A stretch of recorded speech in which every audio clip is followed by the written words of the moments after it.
Good evening and a very warm welcome to this, the MODUS Super Series. It's day 4 of Champions Week here in Series 2, and the evening session marks the beginning of Group B, where 3 players from 5 will progress their way through to Champions Night on Saturday evening, where they will join Jim McEwen, who qualified through Group A on Wednesday. This morning signalled the start of Group C, and it was a heavyweight list of players involved, and here are the highlights.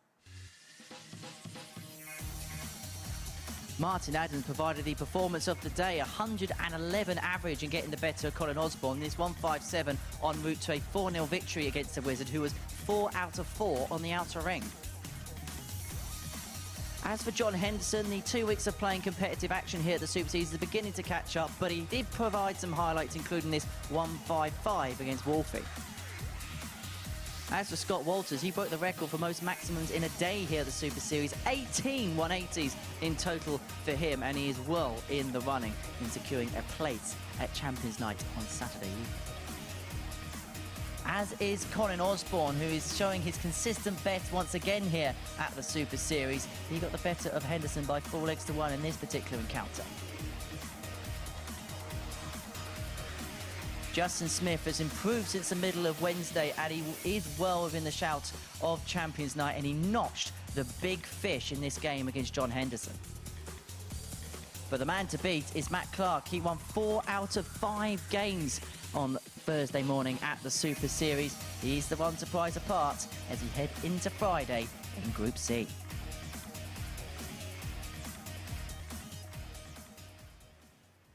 So that was what we saw on Thursday afternoon. Happy to say the asset, Paul Nicholson, has joined me up here on the balcony for the evening session here in Group B. But first off, a few words on what we saw this afternoon and a few words on Matt Clark, the most consistent performer of the day, and it's reflected in his position in the table. Only really had one bad game today, and I think that's testament to the amount of patience he showed. He had a really good start, winning 4-0 in his first game, gave him a lot of confidence. But after that, when you spoke to him up here, you could see in his eyes that maybe he was a bit surprised at getting 8 from 10 points.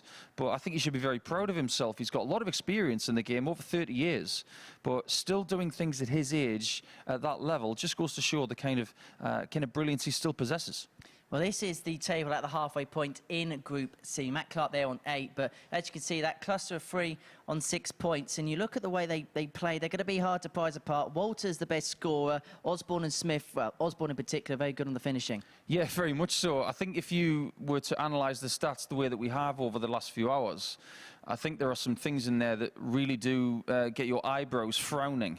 And you look at Martin Adams averaging over 91 for the day, but still only getting 2 points. But you have to say that his 111 average in his second game has inflated his average somewhat for the day. So that's the story of that. But I think the biggest story come the first 2 rounds of tomorrow. When it comes to the 2 at the bottom, if they don't get a win, they're going to be cut adrift, and we're going to be making it a 4-horse race for 2 spots. Well, we will continue the Group C action tomorrow morning at 9:30 a.m. Tonight signals the start of Group B, and we're going to see Raymond Smith and Johnny Haynes return to the fold tonight alongside Alexander Merks, Jamie Kelling and Adam Mould, who joined the process this year. Let's see what the bookmakers then make of the action here in Group B, and perhaps not a surprise, Raymond Smith's a 6-5 favourite. When you consider his leg difference in not getting through Group A, that is not a surprise at all. I think Johnny Haynes at 5-2 is a pretty fair reflection on the amount of games that he played really well in Group A. But Kelling for me at 7-1 and Mould at 7-1 and Alex at 11-2. I think that's pretty fair. For me, I think the top 2 will qualify at this stage based on what we know, and I think it's going to be a battle between the other 3 to get the other spot. Do you think those other 3 players will sense at Champions Week, being in this Group B, in the group that they're in, this is a major opportunity? Absolutely. If you'd have been in the Group C today, I think you're talking about a very different animal. Experience of Clark and Adams and Henderson, long-time internationals. This is a group with people who are trying to sniff out the biggest opportunity of their lives. Not world champions and multiple internationals from Group C. This is a greenhorn group, people who have not been here before. This is a big deal. Well, let's have a look and see what your commentary colleague Glenn Dummett makes of the night. It's my favourite part of the week because I get to play you two off against each other. Well, he's gone this evening for 5.92 to 1 Charles, so just under 6 to 1. He's gone Johnny Haynes over 0.5180s against Jamie Kelling, 8 to 11. Raymond Smith against Johnny Haynes over 1.5 maxes at 10 to 11. Alexander Merks against Raymond Smith, the first game here actually, handicap at 11 to 10. Anything there really takes your fancy? Well, I always like a look at a bet when it's just hitting 180, but then when I was tipping Fallon to do that twice last week, it didn't happen. So it's not as easy as first thought.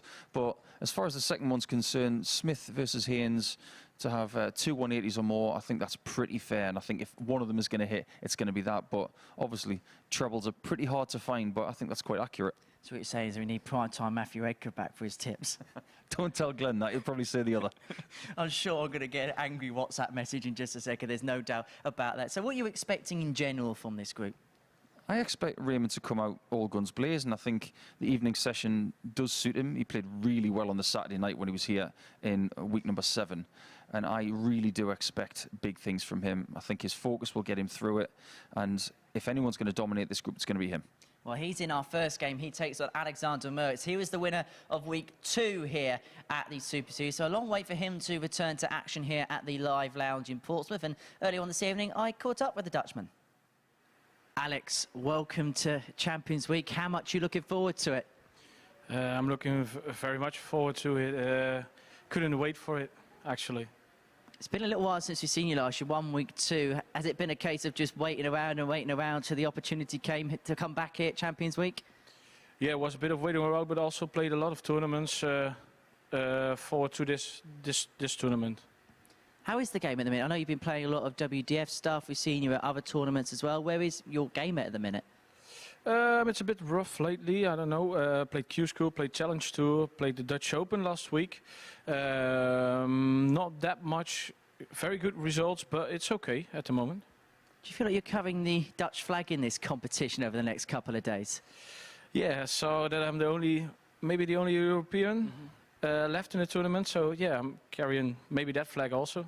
What is the news about this competition like back home? My friends are all of my friends are already cheering for me, but it's not that known in the Netherlands yet, I think. Yet being the key word. And what would a successful week here mean for you in your career? I don't know. The last time it got me a lot of attention, some new sponsor deals. So it's also good for me personally, but I hope that it's going to be good for the Netherlands as well. We wish you all the best this week. Alex, good luck. Thank you very much. Alexander Merkx against Raymond Smith is our first game of the evening session. We call this a top international tournament. This game, the moniker of it, is Holland against Australia in our opening tungsten tussle. And in the commentary box for us, here's Paul Nicholson, and a very good evening to Glenn Dummett. Yeah, thank you very much, Henry. And don't be dissing Does' tips just yet. Well, you're right. Matt Edgar was pretty spot on with his. And my first one in here is the guy in your picture right there, Raymond Smith. When you talk about gears in darts, you know, this guy has got it. He's got the real X factor. He's not 6-5 favourite to win this group for nothing. He's came over in Australia on Sunday. I think he's had time to settle down. I dared say to him earlier that maybe not qualifying through Group A could be a good thing, Alexander as it gives you the opportunity to play 5. But he totally disagreed. He said the 2 days would have been nice, but he said he couldn't have stayed in his hotel for a couple of days. Funny story with Alexander Merkx. 30. As what most commentators do in preparation. I sort of went and introduced myself to him, and one of my questions was, I noticed you qualified for a Euro Tour in 2019. As Raymond straight in the treble 20 bed. 140. And he said, and I said, can you tell me who you played and, you know, how did it feel? How did you do? And he looked at me and 100. bizarrely and said, Glenn, I played you. And I think I said I honestly didn't know that. So I have met the guy before. And yeah, really up for this. And this should be a belter. But this guy here gets all my tips to win tonight. Yeah, I've got him as the favourite for this group, as many do. Hence that short price for the group. I can't remember the last time I saw somebody 43. that short to win any group here, whether it's A, B or C, or even the final night. They just feel that he's going to get this done. And playing in Super Series colours tonight, black and yellow, 140. I'm not going to disagree with the bookies. I think they've got it spot on. Yeah, I think he was extremely disappointed. He had a real opportunity to go through Raymond, you require Group A, 124. and I just said, just sort of bear with me, Raymond, but I said, I think it could just be a blessing in disguise. It's a long, long journey, and incredibly, he goes back home on Sunday morning. I did tell him that if he gets here Saturday night, it's a very, very late one, so we'll see how that goes. Did he tell you what time his flight is? I didn't want to spoil his preparation. I think he looked a bit concerned, but 32. I don't be too nervous if this double 16 goes in. For a long-haul flight, it's got to be 3 hours before. So if he gets finished around 2 o'clock in the morning on Sunday, he might have to go straight to the airport. He's gone straight to a 1-0 lead with a 15-darter, and that's the ideal start for the guru, the man who averaged really well for the week, 91.7 for the first 3 days, and didn't qualify. High out of 161, which has now been bettered by his namesake Justin Smith, because he got a 170 earlier today. 60. Yeah, you didn't see an awful lot sort of facial mannerisms changes, getting an awful lot from him. We said he'd be a really good poker player, but he did show some distress when he had the Group A in his hands and it was beginning to get away from him. So I think at his best is what you see right there. Just a little internal motivation there, which is great. 140. Very intelligent man, big thinker of the game, and has studied the game. And I have chatted to him over the years as well, sort 100. of via social media. But intriguing guy, and hopefully Damon Hetter's watching. He was supporting him in Group A, I noticed on social media. So good evening, Damon, Megan, if you're watching.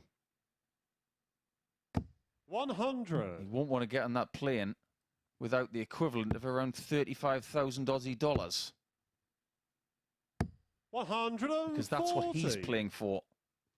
Everybody else is playing for £20,000, but as far as Alexander Merks is concerned, this week, getting to Saturday night, it would be a shade over 22,000 euros-ish. 43. Depends on the exchange rate.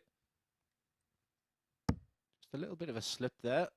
And just looking at Alexander's sort of last few games, he's not in great form. 158. I fully expected Raymond to, hence the reason I've got him to win here 4-2 or better. He might just get that 2-0 lead after all. 120. Shakes the wire. And Alexander, you require 96. Or Alexander. He might even be a Xander. I don't know what he prefers. He's not going to take this out. 49. Raymond, you require I think Alexander will be 38. happy with his start. I was concerned. I think he goes direct for this. He's had double 19 this week. And game shot on the second leg. Tumbles that bed. Raymond Smith. With aplomb, is just very direct. I think what you see is what you get. And I think he's already making a statement to throw first. The players just to my left in the players' lounge. I think when there was a bit of a gasp when the screen went up 60. with the betting. If they didn't know Raymond Smith too much, they certainly know him now. It's been a long time since Alexander Merks qualified. He qualified before Raymond. Well 100. Before Christmas. Back in the early winter. And since then, things have not gone his way. I know that he's been talking to 97. Henry Deacon at the top there about how he's gained some new sponsors. And that's always a great thing to hear for a talent like Alexander Merks. However, we can't ignore the fact that he was at the Challenge Tour weekend with some of the other players from this week a couple of weeks ago. And I'm not going to lie, I was actually quite shocked to see 44. that he lost all 5 games that he played. Yeah, a couple of prelims and a couple of last 2, 5, 6 of. It looks like his best form was in 2022, Helvetia Open, Switzerland, 60. and the Lithuania Open in 2022. So, he's had form. I guess obviously coming here in week 2 and getting through as well, but you're sort of looking. I mean, Q-School wasn't bad. He finished 31st in the European Order of Merit. Some good results in there, but I think he'll have been really disappointed in what happened at Challenge Tour. I think it is very fair to say And I was going to say this before he hit that maximum, that maybe this is just a different league against this guy because he's been swimming with the big fishes. Double 18. I expect this to be hit. Game shot on the third leg. I promise you I haven't got a Raymond crystal Smith. ball. It's just that Raymond Smith is that good. 45 darts for the first 3 legs. And that's Fourth what leg, we it's Raymond to kind throw of expect first. from him, Game really. When you played in Australia, Paul, if you had to make one sort of statement, maybe the viewers and people listening in about this guy, what would it be? Is it the fact he studied the game? Is it his prowess on the board? Is it his involvement in darts? It's patience for him. It's a 97. quality that a lot of players don't have. They want everything yesterday or indeed right now. But the fact of the matter is, for him to be at this level now, it's taken time. He's played at Lakeside, he's played at Ali Pali 100. more than once. But he wasn't getting success all of those times. He was having some issues with his game, 58. and he was just learning as he went. And every time he went to Lakeside or to a big tournament, he was figuring out how to get better. And I expect him to get better from here, even though he's already at a world-class level.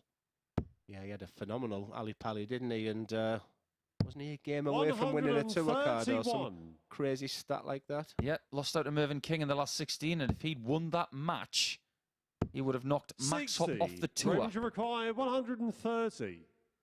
This is phenomenal, averaging over 104 now, and this in normal circumstances would be a 1 treble visit, but with Alexander on 286. He's going for it. 81. I think he wanted to finish with a flourish. I think he wanted to just say, hello guys, I'm here, don't mess with me tonight. Same sort of start from 140. Range required 49. Superman earlier. Matt Clark got a 4-0 to start his campaign. It might just be the same for Raymond Smith. We might have to go over the top of that one or around the corner. 17. Nobody Alexander, home. you require 146. Using the 19s route, a couple of treble 19s there would leave double 16. 57. And it's double Raymond 16 required that the Aussie is 32. looking at.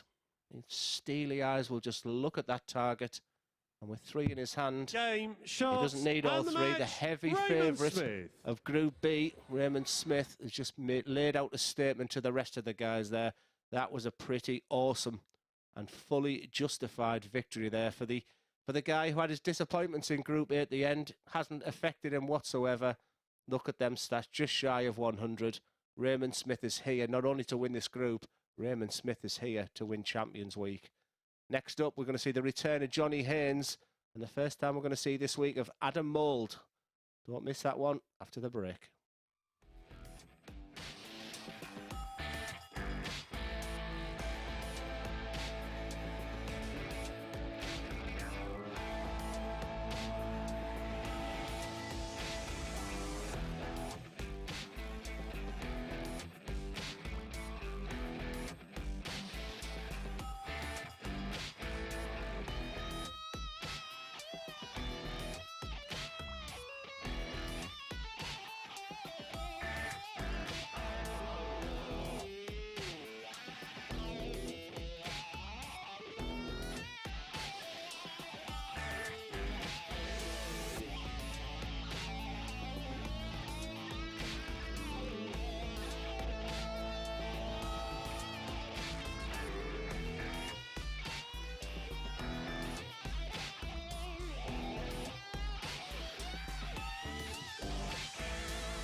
Welcome back to the MODUS Super Series. So Raymond Smith has kicked off Group B in style, a 98 average in a 4-0 success against Alexander Merks in our opening game of the evening. We swiftly move on to our second game. We see Adam Mould take on Johnny Haynes. Haynes we saw in Group A in the week, and he provided some really good stuff to the winner of Week 11. He takes on Adam Mould. He won the first week since the return of action in 2023. And earlier on this evening, I caught up with a man they call Mouldy.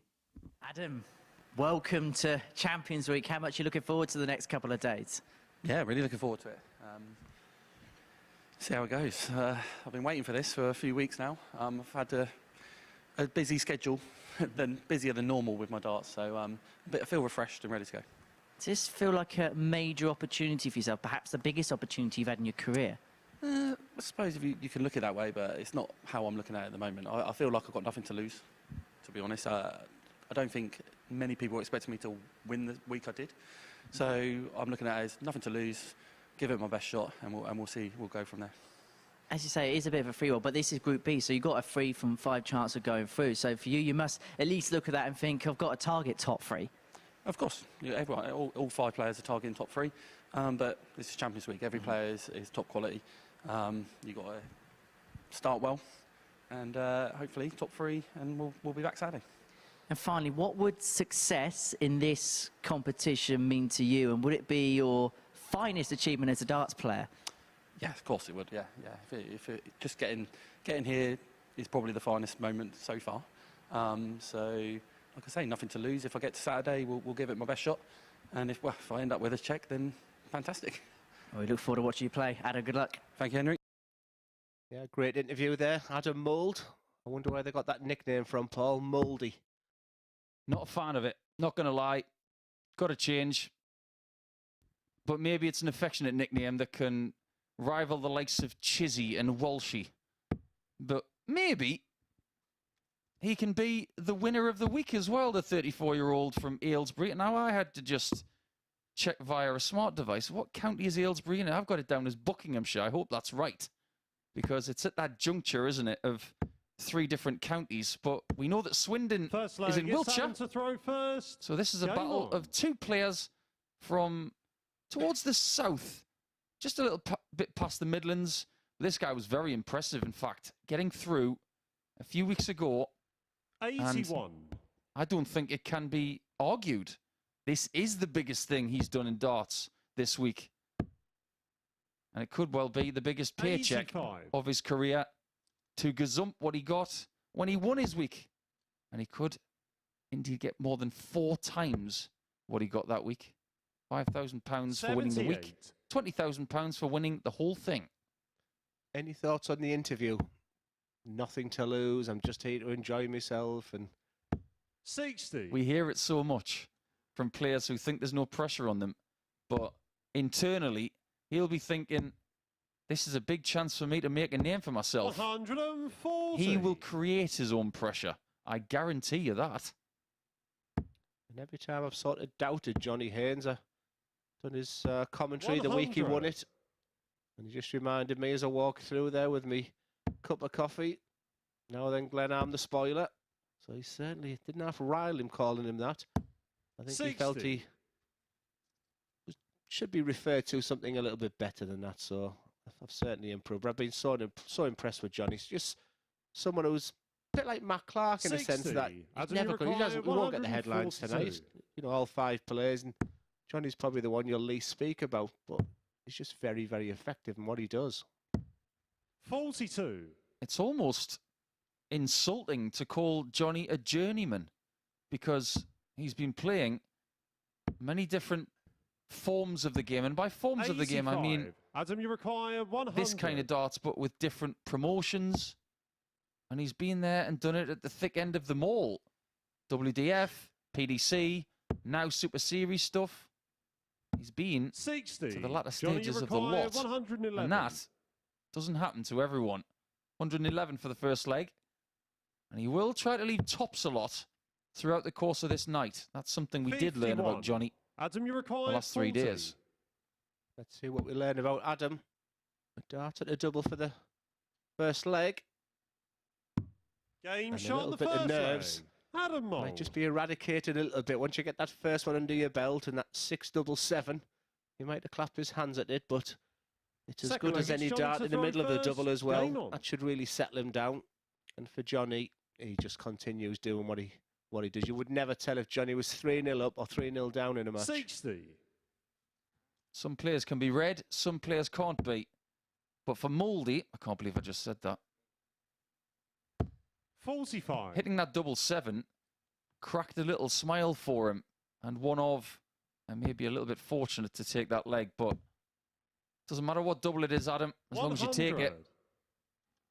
I met him for the first time tonight, in fact, and I shook his hand and introduced myself, and he automatically seemed like such a nice chap. And sometimes it's nice to see things like this happening to nice people. 140.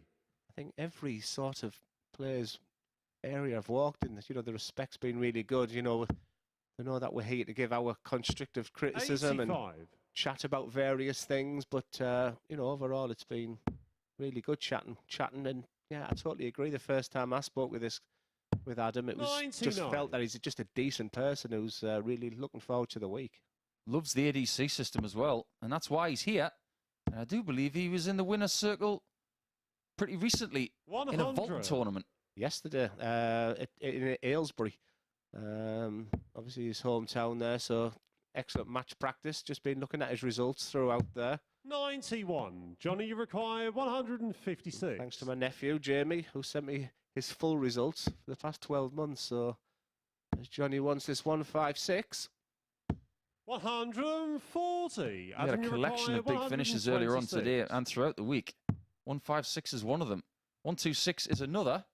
If you're trying to fill your weekly Super Series 58. finishing bingo card, Johnny, you require 60. they've already been taken. Don't think it's his favourite side of the bob. He absolutely loves 4. Game shot on the second leg. He likes the double Johnny two Haynes. because it's got him level at one leg all. Yeah, you may notice, and the one thing I remembered for commentating Third on leg, it's Johnny Adam is if to he ever throw wants first. 10, Game you'll on. very rarely see him going 2-5. It'll always be 2-4, and that was the times he hit that during that competition was incredible. I just want to paint a little bit of a 100. picture for all of our night owls here with the MODUS Super Series. If you weren't watching Group C earlier, we saw a record amount of maximums 100. by one player in a daily campaign. 18 it was from Scott Walters. A mammoth effort. That in itself 100. is an incredible feat.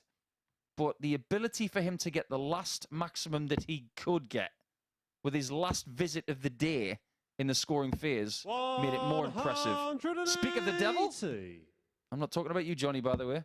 But if you look at Haynes in the first 3 days of the week and Raymond Smith 64. the first 3 days of the week, guess how many 180s they got collectively in 3 days? 18. That paints a picture as to how good 100. the maximum shooting was from Walters today. Yeah, it was something special. If I can try and get hold of him in the morning, I just wonder if he knew, because he had a couple of bounce outs, didn't he? 121 in that final one. 121. But after 9, Johnny Haynes wants 1-2-1, so he'll play it simple because Adam is on 1-1-6, but he's played it too simple. He's gone for the fattest part of the 11. But that means he can't finish. That leaves 39. That leaves his 101. trusted double 10, but the Adam, you require 1-1-6 116. we've seen many, many times this week. But he does need the treble 19 now. And for tops, for Adam Mould, to keep it with throw, 76. just above the desired Johnny, you target. require 20. Has to break him at some point in this game. And he's not going to go for double 5 like Glenn mentioned. 12. He's maybe wishing he Adam, did, you but require it's his 40. game plan. He sticks to it, and we can't criticise it, even if we do disapprove. Game shot And on the Mouldy third does leg. take Adam Mould. the lead at 2-1. I'm still getting used to saying You've that. just called it. That's twice you've said Mouldy. Fourth And leg. I It's think Johnny to Haynes throw went first. 2-4. He Game probably does on. it all the time, but he might have just real positive memories from, you know, the week he won it, because he was just relentless. 60. 2-4 every single time. And I was chastising him for doing it, and don't go that way, and bang, he went in, bang. The only reason that we as commentators have right 60. to criticise a player for doing said thing is when they miss.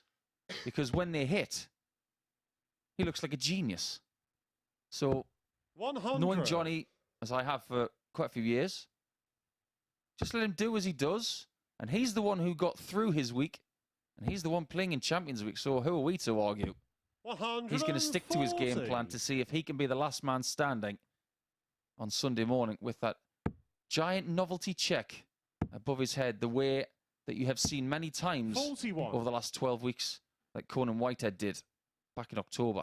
Do you know, you can have all the technical ability in the world, but just feeling good on the hockey is so important, because 123. Adam Mould's first six starts tonight were jabby. They were nervous. His shoulder was coming into it. His follow-through was 100. just snapping out way too quickly. He's just beginning to relax now and throwing the type of darts that I was watching him earlier from the week he won here at the MODUS Super Series. 95. And dare I say, he's just beginning to enjoy himself now. He's got 8 games over the next couple of nights to make the top 3 in this group. That's the mission. 43. As Same for all players. 83. Raymond Smith has started perfectly. Alexander Merks has got work to do. Mould is going to look at the bull. 58. Just short of a 3-1 lead. And Haynes is just hanging on. I'll be fascinated to see what Adam does with 25, because I've seen easily 4 different routes for this week. Well, there's a 5th. 13. And it is double 4 eventually. 17. But it may not be the Johnny, lead you require 80. of 3-1 that he deserved. And I say that loosely because he might be all square. Favourite double. 40. Doesn't favour it Adam, now. you require 8. Adam will be glad to see that not going, because you want them 2 points on the board. That's wild. You got a bit lucky then, and usually when that happens, there's fortune on your side. Double 1. Game shot on the 4th leg. It's just one of them Adam ones you can Mould. see the reaction there. Absolutely no reaction at all from Johnny. But maybe, just maybe, the luck is on Adam Mould's side, because that double 4 gets could Adam to very throw easily first. have slid Game into on. the 18. The double 2 was actually thrown too well. And then the double 1, when they go in, I can't tell you the feeling you have as a dart player, a mixture of relief and 60. are the gods on my side. Strange old game, this one, for Adam. He's had winning doubles of 7 and 1 in there. And that doesn't happen very often 60. against this world-class talent that is Johnny Haynes. He is a world-class talent. But I said earlier, Glenn, I'd love to get your take on this. I think 58. Haynes will qualify. I think Raymond Smith will win this group. And I think the 3 behind them joining us for the next couple of nights, I think there will be some sort of battle royale 140. for that 3rd spot. Well, you must have listened to my interview, if that's the right word, on Sporty Stuff TV earlier on the Greyhound Show, 100. because it mirrors everything you've just said there. I said Raymond Smith has gears. He'll win the group. Johnny Haynes is the only one who could possibly take top spot away from him. 100. And it's a fight, in my opinion, between the next 3. And I did expect Johnny to play well. And the reason being, Paul, is I just felt like playing on a night might suit Johnny Haynes. I 26. saw him a couple of times at 9:30 in the morning. It's difficult. And he just looked a better player when he was playing on the night as well. Albeit, he did have a good crowd with him here last time. 100. Their tickets are on ice right now because Haynes is not there. He's going to have to win 3 straight if he wants to open with 2 points. Mould has got 3 opportunities 140. to get this done. Johnny, you require 101. Haynes to try and shut Adam out. Needs 81 more. And this is the first chance for Mould. 93. I wonder how many people would come and support him 117. if he was to make Saturday night. And this is the shot for it. That's a perfect first start. Double top. 97. Just shy. He thought that was in Johnny, for a you second. require 8. Unfortunately, our referee, Charlie Corstefine, didn't agree. Game shot on the 5th Johnny leg. Haynes is so Johnny prolific, Haynes. as you will see on that double 4. And he just goes in and as Paul alluded to there, just the way that Adam's darts sort Sixth of leg, sit. it's Johnny to throw first. And he looks sort of looked Game over on. that dart there. I think at times you just, come on, Charlie, please say game shot. But right now, as long as he doesn't dwell on that, because for me, he's 57. been the better player in this game. He's beginning to sort of relax into it as well. And will have the dart in the last leg if it does go the distance. 140. One more player to showcase for you in their first match of the night, and that will be JK Jamie Kelling. I promise you that's not his nickname, because 140. in direct contrast to Mouldy, sorry Adam, I'm going to stick at this for the next couple of days at least. Jamie Kelling's nickname is one of the 84. best. They call him the Yellow Submarine. And you will see a fair bit of yellow when it comes to Jamie, especially in the flight department. But that's next 40. against Alexander Merkx. Stands on the right-hand side of the hockey, as you can see. Very much a la Stephen Bunting. I was going to say it's 58. Bunting-esque. But that was a big opportunity there. And sometimes you've just got to get a grip of the situation. I You just sort of want take the darts away. I just want our viewers to take a bit of notice as well about the right feet 140. of these players. If you look at the right foot of Adam, it is square up against that raised hockey. So his right ankle is 134. pretty much Johnny brushing required that hockey. 124. Whereas Johnny there is toeing the hockey. Very different when it comes to ankle, knee and hip placement. Game But that's a shot on the 1-2-4 out for leg. Haynes on the ball. Johnny And we're going the Haynes. distance in game number 2. Seventh and final leg. It's Nothing Adam gives you to more throw confidence than a first. bull Game finish. on. Not in my opinion. It's a beautiful sound as well, whether you've got a microphone behind the board or not. It's just a different noise 140. when that dart hits the centre of the board. Yeah, I much prefer the Adam's sort of style of balance and having my foot 100. flush. Whereas Gary Anderson's style is what I say to people when Johnny sort of approaches the hockey there. But it's working for both right now. This has turned into a very tidy contest. Very big 2 points here, which Adam's taken full control. That sneaks right in the treble 20 then. Another one would be nice. 100. Is 100 enough? Not at this stage. Because when Mould is finding 2 trebles a visit, 26. but now 1 treble gets Johnny back in the leg. And that's why you've just got to keep it simple. Just keep it straight, keep it simple. 60. And make Johnny get the 2 trebles. He's got away. He should really go down the 19s here on 195, because 1 treble will leave a 2-dart combination. All 95. 3 would have left him double 12. But he does leave the 2-darter. Haynes now forced to get those 2 trebles to leave himself on something similar. And he does. 140. We're going down to the Adam wire in leg required 7. 100. Great match. Big 2 points. You're going to go tops? 80. That's a Johnny, you good require 3 darts. 101. Sort of done his job, but 101 with 3 darts in your hand for the match. He's the chance that Johnny was looking for.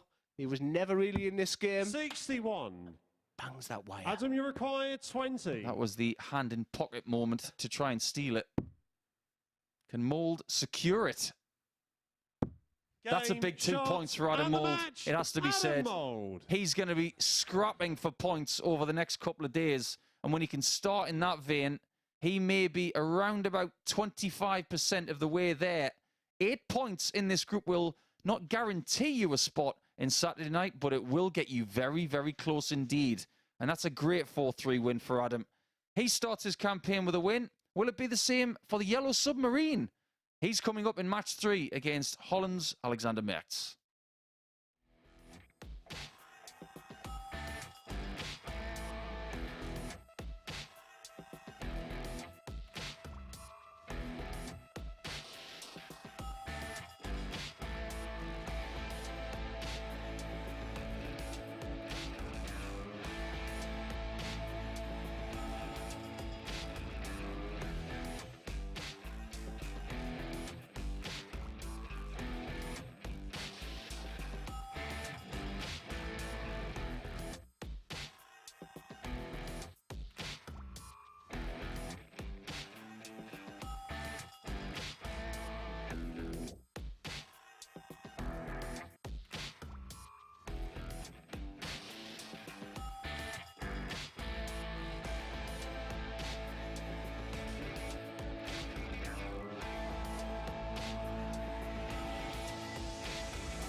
Welcome back to the MODUS Super Series, where we are into the evening session of day 4 here at Champions Week, and we have just seen a 4-3 victory for Adam Mould to kick off his campaign against Johnny Haynes in our second match of the evening.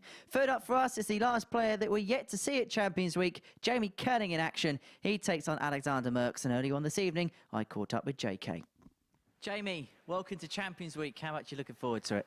Yeah, I'm really looking forward to it. Obviously, I was in week 5, so I had a long wait. But yeah, really looking forward to it. I don't feel any pressure. I feel like probably no one expects me to do anything, but let's see what happens tonight. This must feel like a big couple of days for you in your darting career. Probably the biggest, yeah, outside of like Challenge Draw and PTC stuff. Yeah, but I'm just going to enjoy it. Like, what happens, happens, isn't it? I've done well to get this far, and I'm just going to enjoy myself, and hopefully the darts go. Do you feel like this is just kind of a free roll and you're just going to take it in your stride, and then anything else you get from this is pretty much a bonus? Yeah, pretty much. Yeah, pretty much. I think I'm capable, don't get me wrong, but at the same time, you don't want to set these, like, you need to do this, you need to do that. I'm just going to let the darts do what they do. If they go, and I win. If they don't, happy days. I made finals. I made Champions Week, sorry. If you were successful this week, would it be classed as your biggest achievement in your career so far? Absolutely. I think winning the week was the biggest achieve up to date. So, yeah, this obviously tops that. It would be amazing, to be honest. It would be life-changing. We wish you all the best this week, Jamie. Good luck. Cheers, mate. Thank you. Thank you very much for the words from Jamie Kelling. Great to hear from him. The new father from Andover in Hampshire. And a very, very nice lad he is. Using a 22-gram Winmore dart. And the first winner, you see, of Unicorn Gen 180. Back at the New Kids on the Hockey thing, he was playing in that with the likes of Joe Cullen and Michael Smith and some others, like Aaron Monk, someone who he's grown up with. He took a break from the game, and now he's back. He wants to start rising the ranks. Now, he's got Alexander Merkx in this game at a good time. First leg, it's Jamie to throw first. Game because on. Alexander Merkx lost his first game by 4-0, and that won't do his confidence any good. But Glenn, I've got to say, you don't look too happy all of a sudden. Something happened. Yes, unfortunately, Chris Dobie's won the Premier League tonight. I know you need a laugh, but you're not in the WhatsApp group that I'm in. All my defences are just, honestly, they're going by the day. If he wins the Premier League overall this year, that's me done. Totally done. 140. But in all seriousness, fantastic for Chris Dobie. You know, he's just used the word there, life-changing, JK, 95. if he wins this. You know, what an absolute week for Chris Dobie. And it couldn't happen to a nicer guy. Absolutely delighted, Glenn says, with gritted teeth. 47. Can confirm, Chris, they were gritted teeth. Right now, I think Alex has got to grit his teeth because, 140. let's face it, when you start with a 4-0, it's not ideal, but I'm about to give you some good news, Senor Merkx, because guess 99. who else started with a 4-0 this week? Jim McEwen, and he's in Saturday night. However, there's a huge caveat to that. 140. Jamie You've only got 8 130. games in this group. He had 15, so his recovery time was a lot longer. Kelling at the bull. 105. Alexander, you require 67. Starting the 17s. So, depending on his favourite, it's double 16. Game shot on the first What a start, leg. just to get Alexander that one leg Merks. under the belt. And you know, I was fairly impressed the way he threw it. Just Raymond Smith was absolute dynamite in that first game. Second I leg, it's think Alexander to throw because first. both Game on. myself and Paul sort of looked at his challenge tour figures and his results and sort of raised an eyebrow or two. 100. Thinking that's not the type of confidence you want to come into his biggest week in darts. For JK, we've got some fantastic sort of camera angles of the way his darts sort of loop right in from a serious height. And I can't help but think of Jamie Kelling of beating Richie Parkin from my neck of the woods. 96. And Jamie Kelling and Richie Parkin has text saying, obviously he works in a fish factory in Whitby. And he said, I'm watching Jamie Kelling tonight while I'm preparing 10 ton of scampi. Life sucks. It's not that bad, Richie. I'm a big fan of scampi. 133. The order's in the mail. As for Jamie, he's doing his business here. It's very similar to that of John Henderson, of course, because 140. we've heard from the person he beat in the final last Saturday night. He was digging up pavements over the last few days.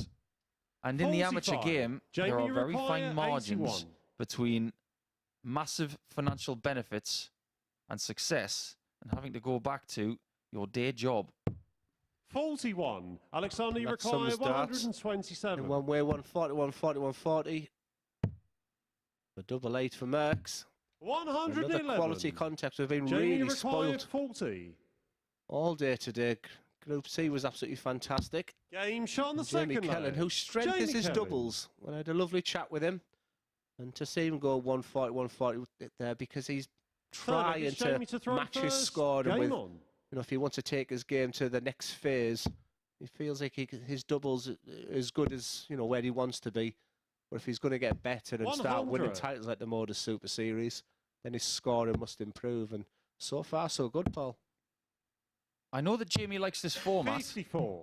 I remember distinctly in a part of 2021 when I actually didn't know Jamie at all, personally. 96. But he was drafted in as a substitute for Jamie Caven, who couldn't finish his campaign at our previous 91. studio in Southampton. So Jamie, being quite close by, he was brought in off the bench. And what did he do with his one day there? He won all 25. 5 games. And we knew something about Jamie Kelling then, and he's been coming back ever since. He has had injury problems 64. in the last year, but now that he is injury-free and his personal life is thriving with his newborn baby, and he was telling me earlier that the baby's sleeping 140. very soundly, which means he's not getting interrupted sleep.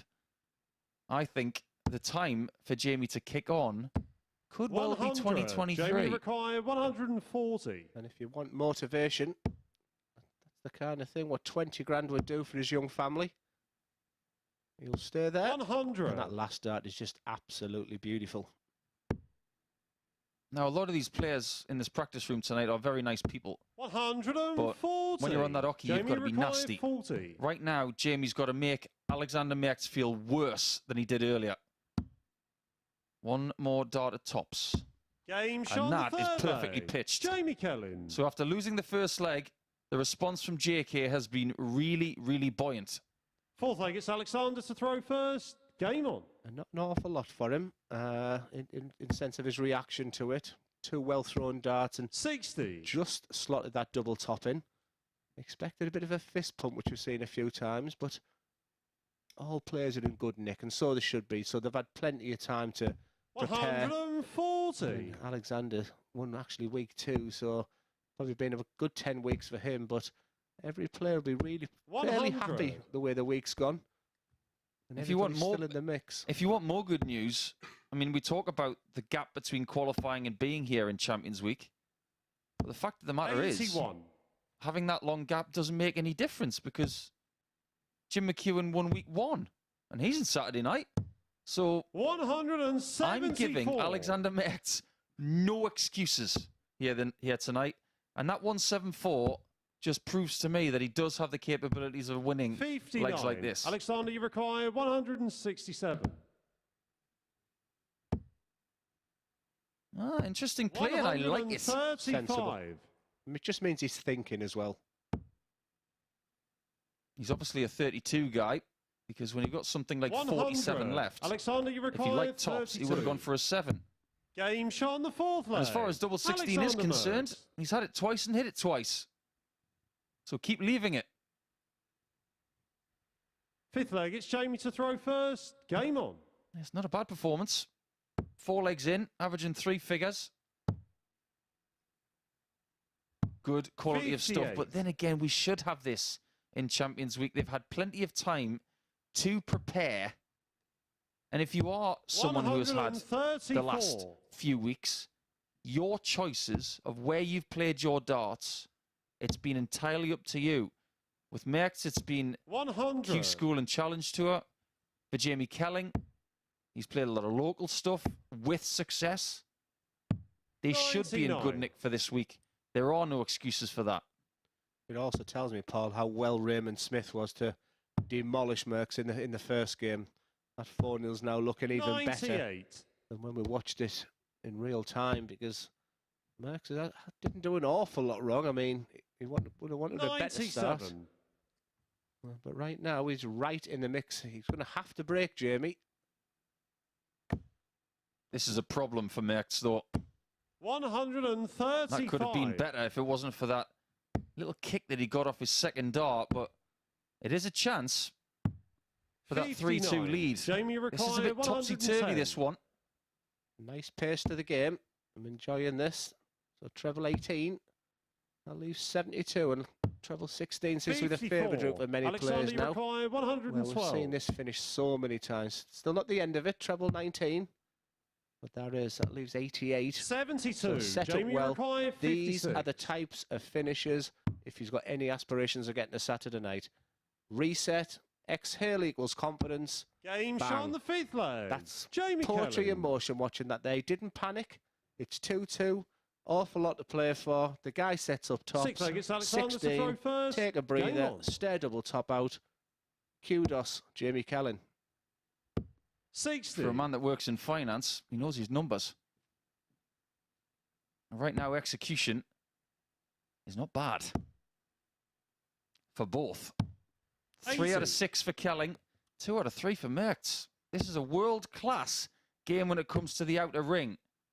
But now, 84. It's more about how many chances, if any, they get for the match.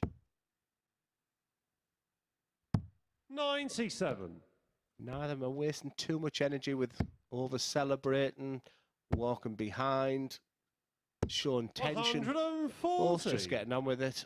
The pace has reached suiting both players. And this is just a pleasure to watch. And I think this one deserves to go the full 7. 100. Time will tell. And Kelling may need mistakes from one of the players who have initials AM. Because we do have 2 of them here in this group. Adam Mould, the other one. We'll see him for his second game against Raymond Smith 85. after this. Alexander, you An require intriguing 80. game between 2 people who have won so far tonight. And can I say, Paul, I like that first start. He's 60. given himself an opportunity there. Jamie, you require Execution didn't meet the 139. expectation. And 139 is a real champagne finish. This leaves 82. And he's gone for the bulls. I personally, Paul, I'd have gone treble 14 because treble 14 target is bigger than the bull. But he's going to believe it. And what he's doing there, he's just stalling a bit of time as well. Alexander, you require Alexander's 20. itching to get to the hockey. And this is now a must hit. Well done, Alexander Game shot on the Merks. 6th leg. Alexander Merks. We are going the distance for the second game in succession. And if Jamie does watch that one back, Final leg. It's Jamie and I know he does first. like double top. Game on. Potentially going for the 42 on that 139 was the play because it was the only shot he had. But now 95. we'll find out just how he does when he's trying to defend his throw in the last leg of the contest. You saw that tiny grimace from Jamie, as if to say he was not happy with 95. Can he get more this time? And I think the reason being exactly the same scenario there. His 84. first start was plumb, begging for more, and the second one crept into the 5. Alexander's impressing me here, Paul. 57. This is all to play for. 3-3, absolutely nothing. Is the fact that Jamie Kelling is thrown first the deciding factor in this game? 60. You can see the pain on his face with a trebleless visit. And Merkx is in there to try and get to the finish first. That's exactly where he is. Kelling is in a bit of trouble. He needs something big. Well, he can stay there. 95. But he only just gets to the finish, and Merkx is already on something. I think the nickname's Alexander Steady Eddie Merkx. And he cyclists out there. Jamie require 167. JK for 167. This would raise the roof. Lovely setup. Look at the 17s now. 97. 64 for Alexander, you Merkx. require What has been 64. a fantastic game. Well, double 16's been really good to him. Will it be again?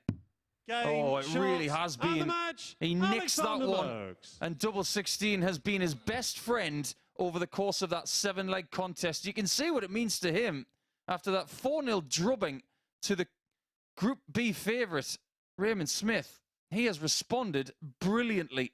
And don't ever underestimate just how good a 97 average can be, because they were separated by barely anything towards the end of that match. Merks with a 97 average and 57% in the outer ring. That was a world-class match. Kelling will have a chance to respond against Johnny Haynes in Game 5. But before we get there, it's Raymond Smith against Adam Mould, a battle of the two winners so far in the early echelons of this group.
This is the MODUS Super Series.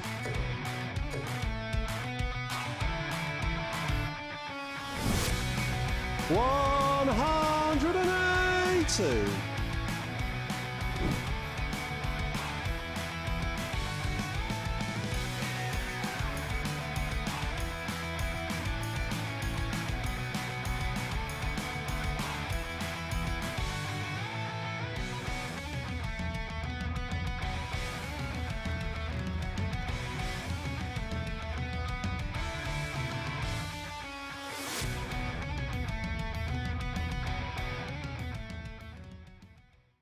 It's the competition where the best go toe-to-toe, and we are into Champions Week. It's the evening session on night 4, and we have just seen Alexander Merks get the better of Jamie Kelling in a last leg decider by 4 legs to 3.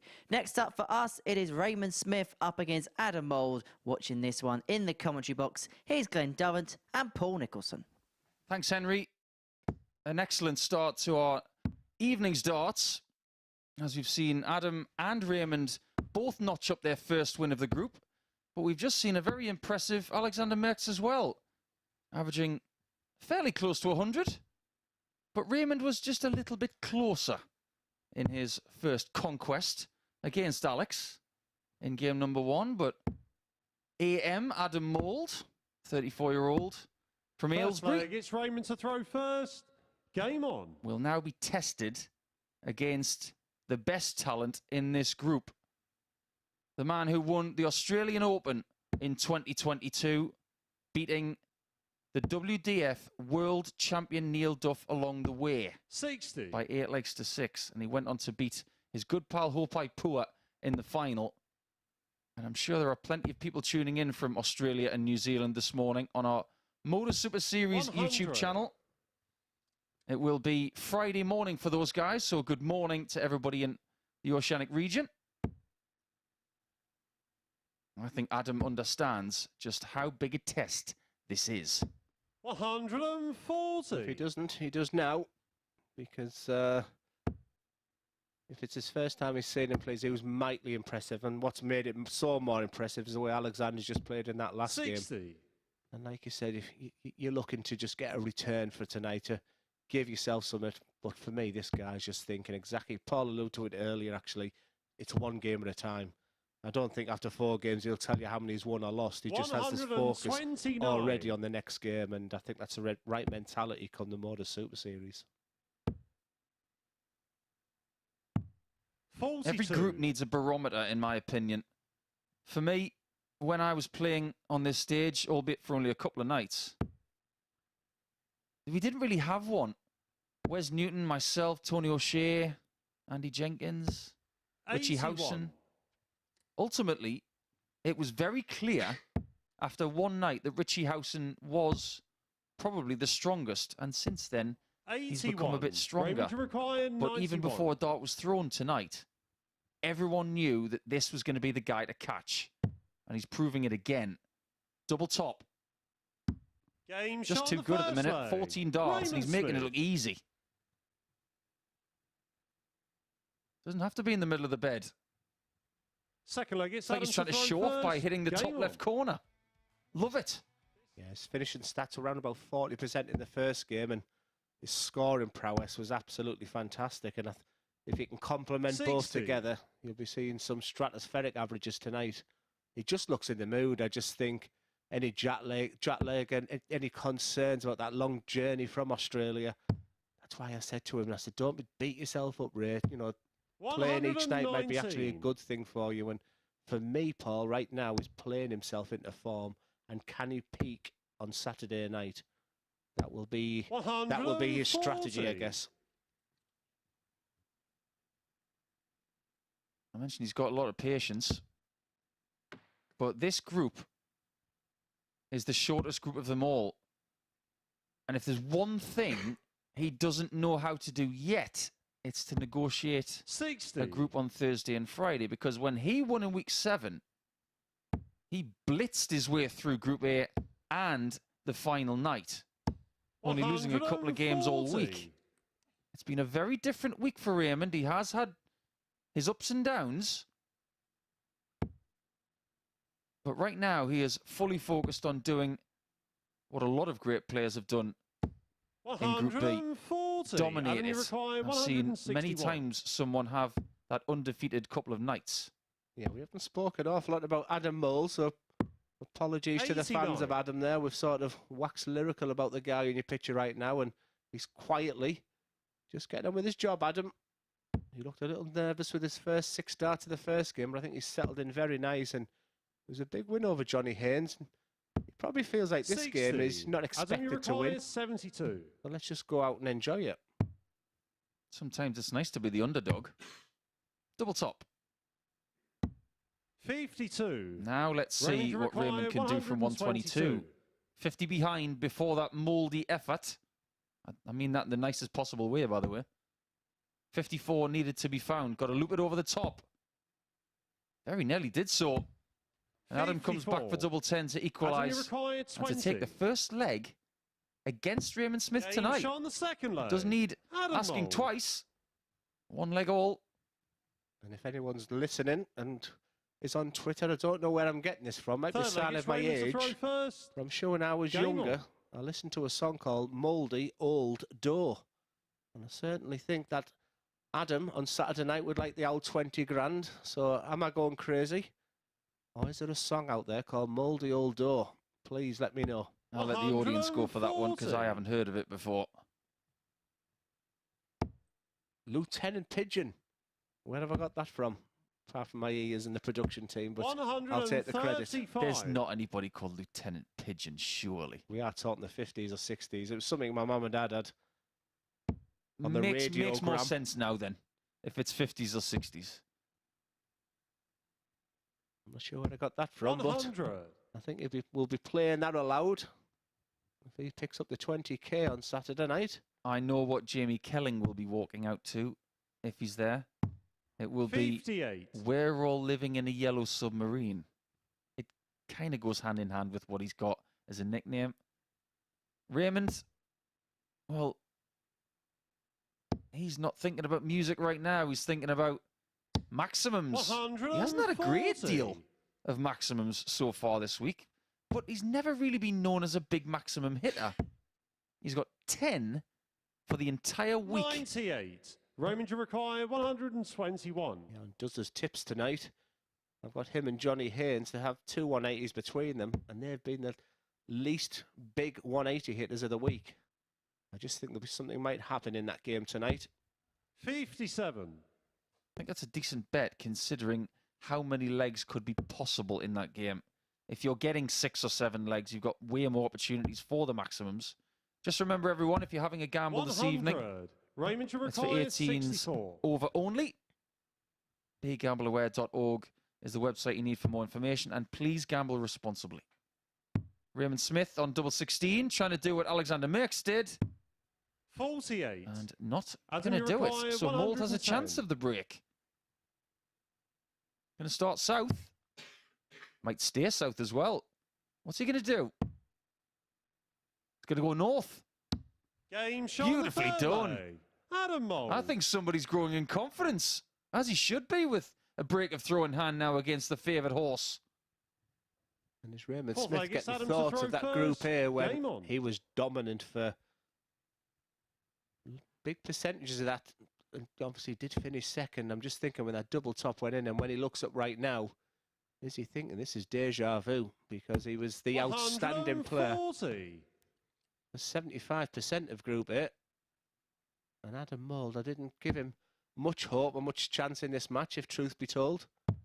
Just have had from Raymond 91. a couple of interesting movements over the last 5 or so minutes. He's been bending forward and keeping his back straight. Now, that, to me, 140. that looks like he's trying to exercise the hinges in his hips. He might have a little bit of discomfort, but knowing him as I do, I'm sure he knows what he's doing when it comes to any kind of stretching. It's something that 45. isn't really talked about when it comes to this sport, because recovery and anything you need to do on the fly has to be right for your game. 57. Stretching your forearms, warming up your wrists, even keeping your hips warm. Because, as you can see, he's not a square-on thrower. He's very much side-on. So that back of his is going to be twisted ever so slightly when he's throwing every 100. shot. Adam, you require 164. It's always interesting as well, Paula. People start feeling the aches and pains 54. when someone hits a finish and it's a double, etc. Right now, I'm super impressed with Adam and Raymond. If you're wondering why he's going on the 19s, look at that fantastic camera angle. And that 57. one treble there would have left Adam, the you big require fish. 110. But it's 6 darts for Mould from 110. He's decided to go downstairs to leave treble 17. And he'll go back to the treble 19 bed after that marvellous marker. 78. Didn't really need it in the end. That was a lovely shot. That camera angle that we saw of the treble 19 for Raymond illustrated what he would classify as a bad visit. No darts really 100. anywhere close to Adam, that you require 57, and he might be in a bit of 32. trouble here against Adam. Double 16 is Game shot on the found fourth leg. with no hesitation, Mould. and now he's got a 3-1 lead, and the pep in the step is getting a bit peppier. But there it is again. Fifth leg, it's I Raymond promise you, to he's throw not in Japan Mm. doing that graceful bow. That, for me, is a sign of something feeling a little bit uncomfortable. This is a shock to the system. 60. Let's give praise to Adam Mould, because I think we put a little bit of an apology in midway through the first leg that we were talking so much about Ray. But right now, the main man 60. is Mr. Mouldy Old Door. I just wonder if Chris Murphy was in this commentary chair, how many mouldy jokes he would be paying our way. Maybe a little bit too many. If you are watching, Murph, 100. we miss you, mate. Hope you're all right. I wonder who he's thinking is going to come through this group. And a big shout out to all of our commentator colleagues over the 60. last 12 and a half weeks. Everybody who's been in the chairs watching this process. It's a privilege for Glenn and I to be here at the very end of this process. And to everybody in the backroom staff. The people who have helped out on finals nights on Saturdays. 100. The referees and everybody else. It's been a privilege. And I just wonder who's going to be lofting that check, like Conan Whitehead did at the end of Super Series 1. That was a 60. glorious evening. And we're going to have more of it on Saturday night. And don't forget, you can be here. If there are any tickets left, go to dartshop.tv to find out. Story of my life, Paul. Everyone does the hard work and I come in for the credit at the end. That's But what right James now, Wade used to do. 60. We used to knock Taylor and Van Gerwen out the tournaments and he would sweep up.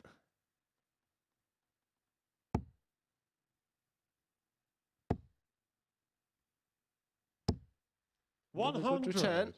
But it's advantage Smith, but it would only be a holder throw this. I'm always thinking of certainly the bullseye with the second or third dart there. But right now, them steely eyes are only on one 100. target. That Like, was You might think flick that's of a wild flight. dart, but the collision with his flight was dreadful. That was a really nasty deflection. I just wonder if it's going to find out to be serendipitous. Because if he takes 81 out, he won't be thinking about it anymore. But what Adam Mould did there is use the bullseye. But right now, Smith for double 12. Game shot on the fifth leg. I've seen some Raymond clinical Smith. finishing tonight from the majority of the players, and there's no better feeling when you want that 75 plus finish Sixth in leg, two it's Adam to darts. throw first. And Game to ping on. it like that, it's a good feeling. But what he's thinking now is, so the mind of Adam Mould now is, I've got the darts, 15 darter, please. And then the 81. mind of Raymond Smith is, I have to break him, and that break must come now. You're not going to get a great deal of lip movement from Raymond. But what we're seeing is maybe an intrinsic sign of nerves from Adam, who can't stand still. 140. He's got ants in his pants. He's got sand in his socks.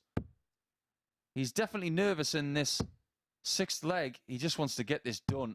59. If he can control his in-game nerves, there is no telling what he could do this week. But just look at him in the background. He will not stand still at all.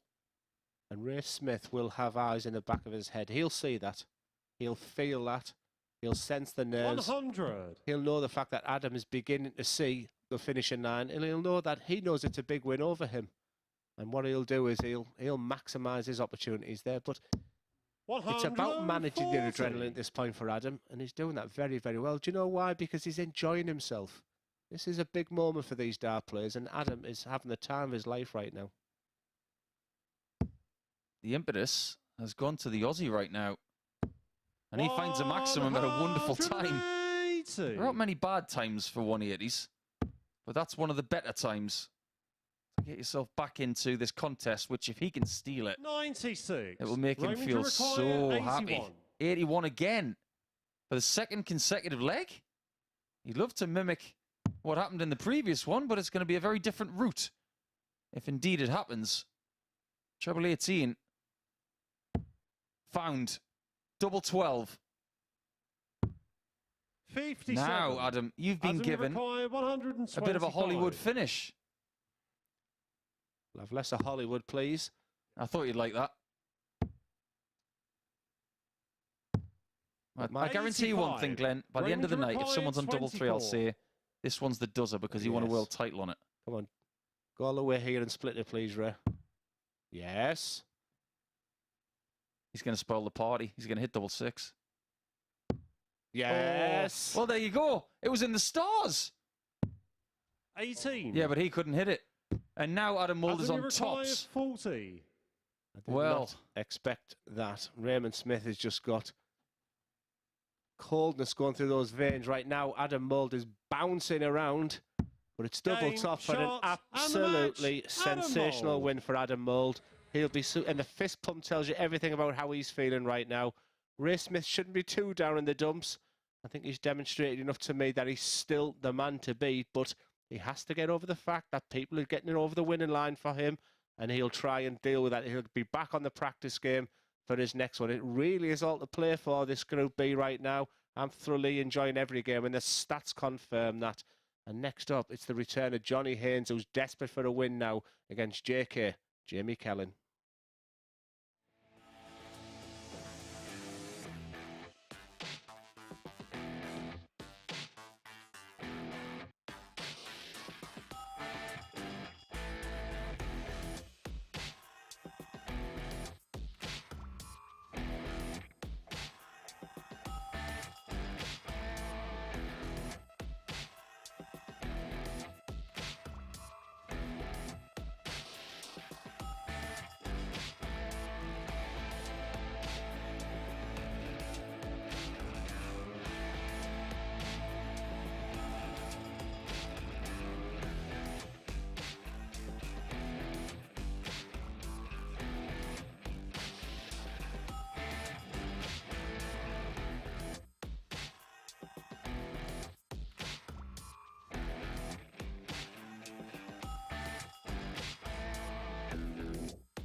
Welcome back to the MODUS Super Series. This is the evening session on day 4 at Champions Week, and things are beginning to look a little bit mouldy because Adam Mould has won both of his opening fixtures tonight, beating the 2 bookmakers' favourites as well in the process, Johnny Haynes and in that previous encounter, Raymond Smith. And so we head to our middle game of the evening now. It sees Haynes return to the hockey. He takes on Jamie Kelling, and in the commentary box it's Glenn Durrant and Paul Nicholson. Things are looking a bit mouldy.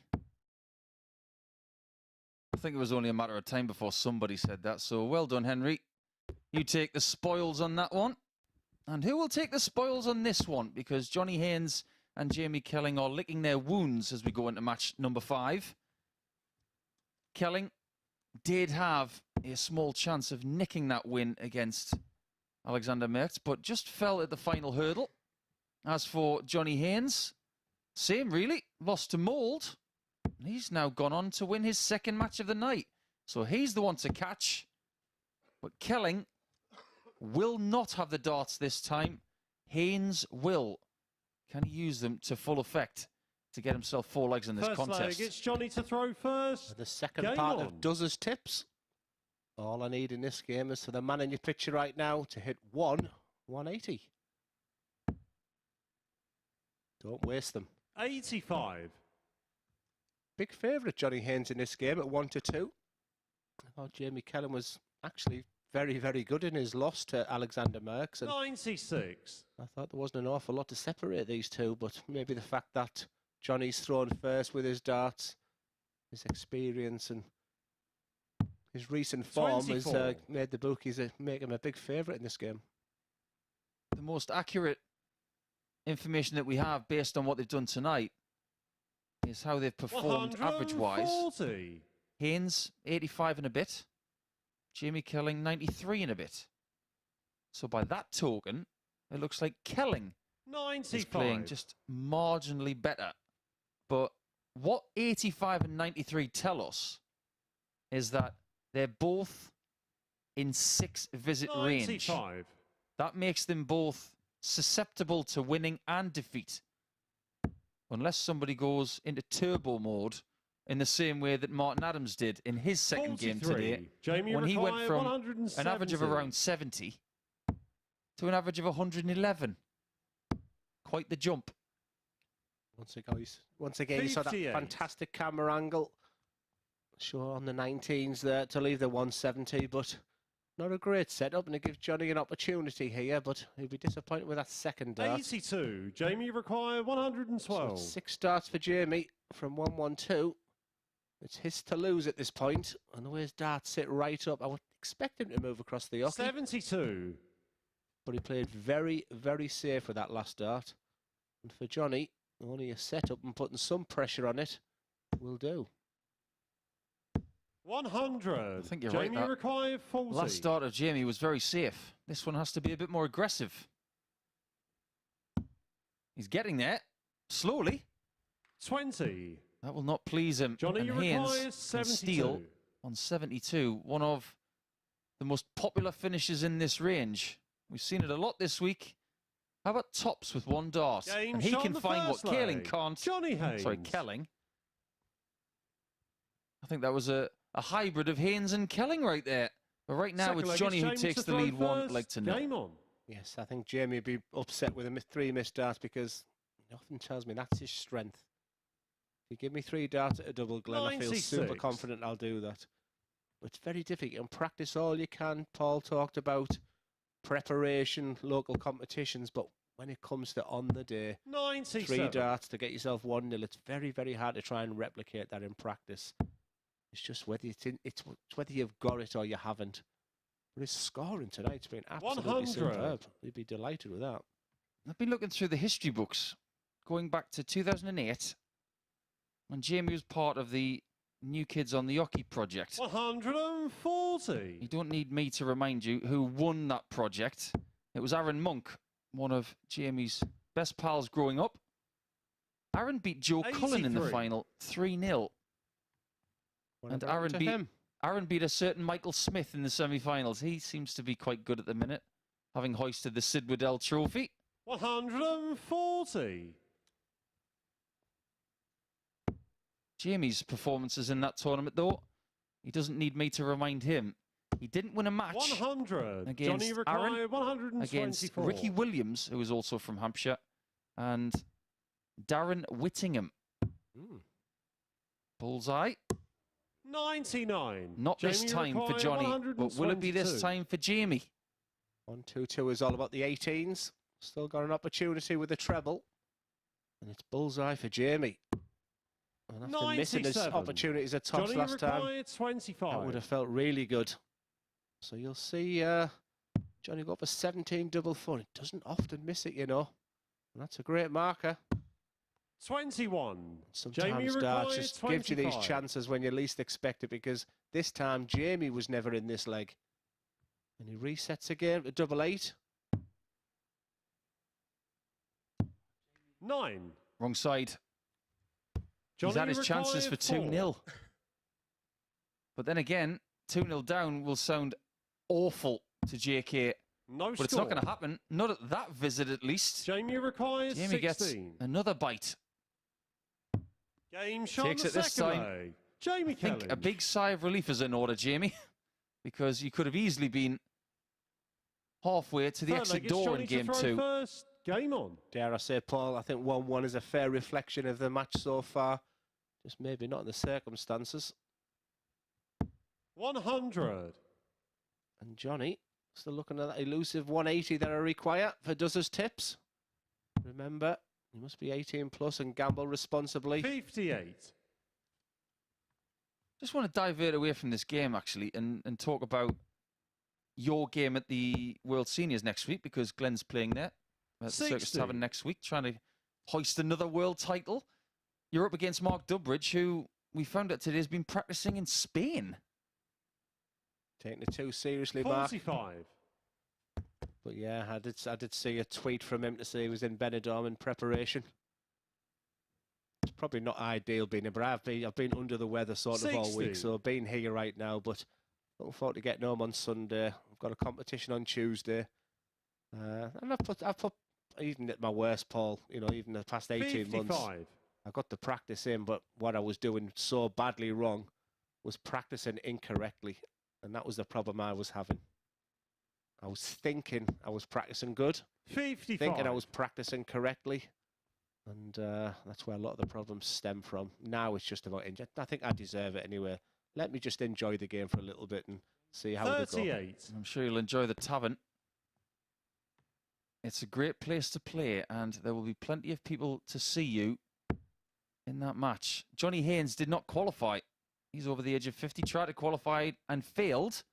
Jamie Kelling's got a long way to go before he can qualify for that event.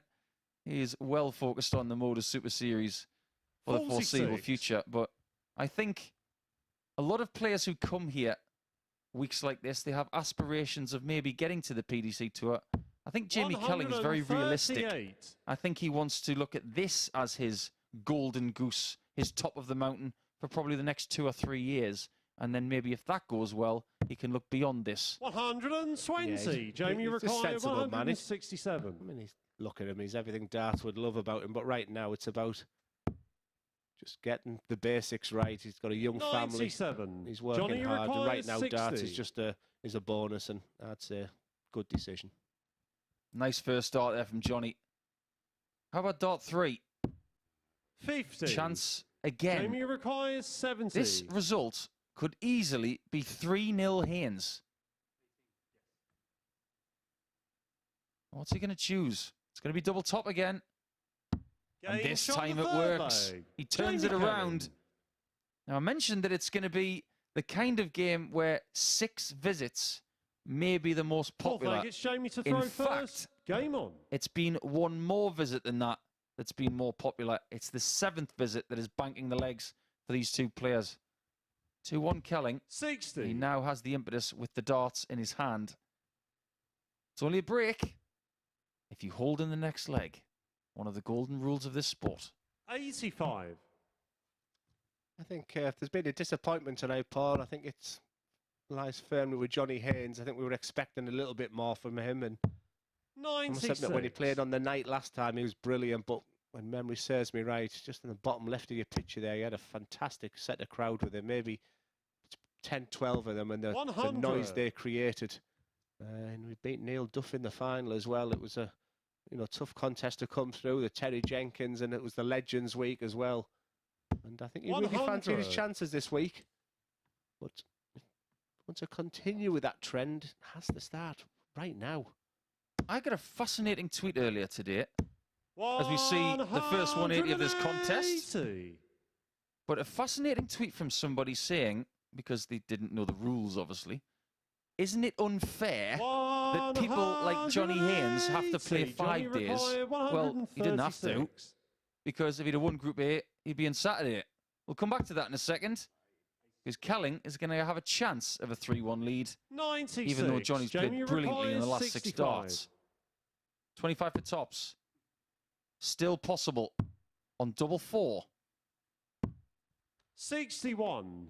Johnny requires This match has been a tale of missed doubles. Johnny Haynes now on his favourite tops. Game shot on the 4th leg. Parity. Johnny Haynes. It's Desmond. It's now a best of 3 contest. It's the fact that Johnny's thrown first. 5th leg, it's Johnny to throw How first. important will that be? As Jamie Kelling's just beginning to think. He had opportunities in his game against Alexander Merks in that quality contest. And if he goes down 4-3, 4-2 in this, he could sort of, the negativity may kick in from there, because he's actually scoring lovely. But the doubles have been pretty poor. That department's not bad. Like you mentioned, that's now 2 180s for Kelling in 3 scoring visits. Not bad at all. But that tweet that I received, someone said to me, who shall remain nameless actually, because I think it was coming across quite aggressive. Isn't it unfair that the Group A participants have to play potentially 5 days to get to Saturday? And my reply was as such. They want to play in Group A because it gives them 2 chances to get to Saturday, whereas in Group B and C, for people like Jamie Kelling, he's only got 1 chance. If I was in Champions League, I'd want to be in Group A. I'd want 2 chances. And it just so happens that Haynes and Raymond Smith tonight need that 2nd chance. 137. The benefit of getting in Group A was because of their averages throughout the course of qualifying. Kelling needs the ball. 78. He has missed a shot in every leg. I think both players have had a shot in every leg, assuming that Johnny is going to get a dart. The top's here. Game shot on the 5th How many times have we seen when people can't buy a double, then they have 1 dart in the hand on a finish and they hit it with aplomb, and that's been exactly the case. Johnny Haynes right now, and he takes the 3-2 lead and advantage in this match. For Jamie Kelling now, the disappointment looks pretty evident in his face. 60. He has to take 1 leg at a time still. He must remain positive in this match. These two know each other quite well, actually, because Andover's not that far from Swindon. 60. Lots of open tournaments in that area that they will both grace. A lot of eyebrow flicking from both players and a little bit of eye contact as if to say there's a bit of respect between these two and a gulf in age, but they could have been playing against each other for pretty much the last 15 years. Yeah, and when you think of opens in that area, you do 80. think of the man in your picture, Johnny Haynes. A man who's been to the UK Open 10 times.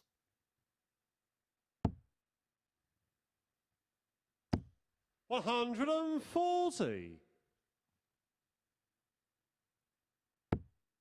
Were you there, Paul, at the UK Open with the weather? 2018. How can I ever forget it? That was the first game of the tournament. Played Terry Jenkins. 5-0 up. 5-5. Only just won 6-5 after 3 missed starts for the match for Terry. I was terrified. And then I beat Richard North, which made me very happy. Kept him quiet for about 2 minutes. Jamie required 112. Well, to take us all the way again. Double top, surely. This time, 72. it's way high again. Johnny required 136. This is for the match. And just the way them darts sit up, that's very, very difficult for like a 100+ finish for Jamie. think you'd be glad you can just see fully the bed here. Jamie require 40. He messed about with this in leg one, and that was a catalyst, really, of some real missed doubles from both players. Game shot on the 6th This leg. time, more Jamie clinical Kelling. on the outer ring. Just what was required. There's the mutual respect. They've all been magnanimous. In 7th and victory final or leg. It's Johnny to throw defeat this first. week. There's Game a real on. good feeling, a camaraderie, but it's business when they're up there. And the second time tonight that Jamie Kelling's been 3-3. You won't like the fact that Johnny's in the treble already. 140. He has to follow. He couldn't catch Merkx in the last game that he played. And one thing's about to change. 96. Someone is about to get off the mark points-wise. The other will stay on 0. But as far as the leg difference is concerned, that's probably the only plus 60. if you were to lose, because they're both on -1. They're minimising the damage. I think you may have the luxury 134. of as many as 3 defeats in this group and be safe on points. Possibly 4 defeats, depending on your leg difference. 140. That was the case last week. Sean Griffiths had 8 points and he was 4th because of that sprint finish from Fallon Sherrick, which was quite 101. remarkable. Great Johnny thinking from required Kelling to leave the finish. 161. Yeah, superb to leave the big fish, the accountant. 43. Big moments now. That was Jamie your chance, required Johnny Haynes. 6 starts and 170. 161. You take every day of the week. Jamie Kelling's right back in this contest. Now all he can do is set it up and hope. 81. That's a disappointing fat one. Johnny require 118. Johnny Haynes. We'll look at 18. He's going to get a dart at tops. Game, And what shot, a finish and the that is. match. Give them 3 Johnny darts at the Haynes. double. The pair of them can't hit it. Give them 1 dart at the double, and they're as clinical as you can be. Once again, Jamie Kelling has a big smile on his face there, but that's his second 4-3 defeat in a row, and that will hurt. For Johnny Haynes, he's off the mark. 2 big points. Not an awful lot between it there. Finishing can definitely get better. The 1-1-8 at the end is the standout moment there. But Johnny Haynes is up and running. And next after the break, the return of the impressive Alexander Merks. And top of the table, Adam Mould.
Welcome back to the MODUS Super Series, where we are midway through our Thursday evening session here in Group B, which means it's the perfect time to grab the thoughts of the asset himself, Paul Nicholson, and it's Adam Mould, the man at the top of the table, the only player to win both his matches so far. Yeah, I'm quite surprised about that, actually. I've been very impressed with him. I think he's shown a lot of composure under some pressure, and beating Raymond Smith is a feather in his cap, considering how he's played earlier tonight. So he took his chances, but I think there's a question mark over most players, apart from the man who's won both games. Is this a similar Adam Mould that we saw in week 9, where we saw a consistent match level which harboured him those victories? Yeah, I think so. I think that's very fair. Without being massively spectacular, he's someone who's going to maybe average of a certain level and pick people apart if they make errors. And dart players who are very skillful don't like people like that, because they know that there's pressure on every single visit. Is it already turning into a big game, his next one, for Jamie Kelling in this group? I do think so. I don't think you have to panic too much in this group. We know that maybe 8 points will get you through. You might need 10 based on what we saw in week 12. But the fact of the matter is, you just can't panic, even though you've lost your first 2 games. As long as you're still in the running come Friday, all will be well. But he'll need to win one of his last 2 games at least, I feel. And overall, the standard, it's felt like a Champions League group. All day long. Started in Group C. Incredible level shown by Wolfie and the 180s from Scott Walters. People are just being inspired by that. And I think they know, because of the strength of what Johnny Haynes and Raymond Smith have done this week, they knew that they had to come in here all guns blazing, and everybody's showing what they can do. It's been a fantastic day at the MODUS Super Series. It's not been a bad day for Geordies either in darts. Oh, I'm not going to get too carried away, otherwise Glenn's going to take my seat away from me.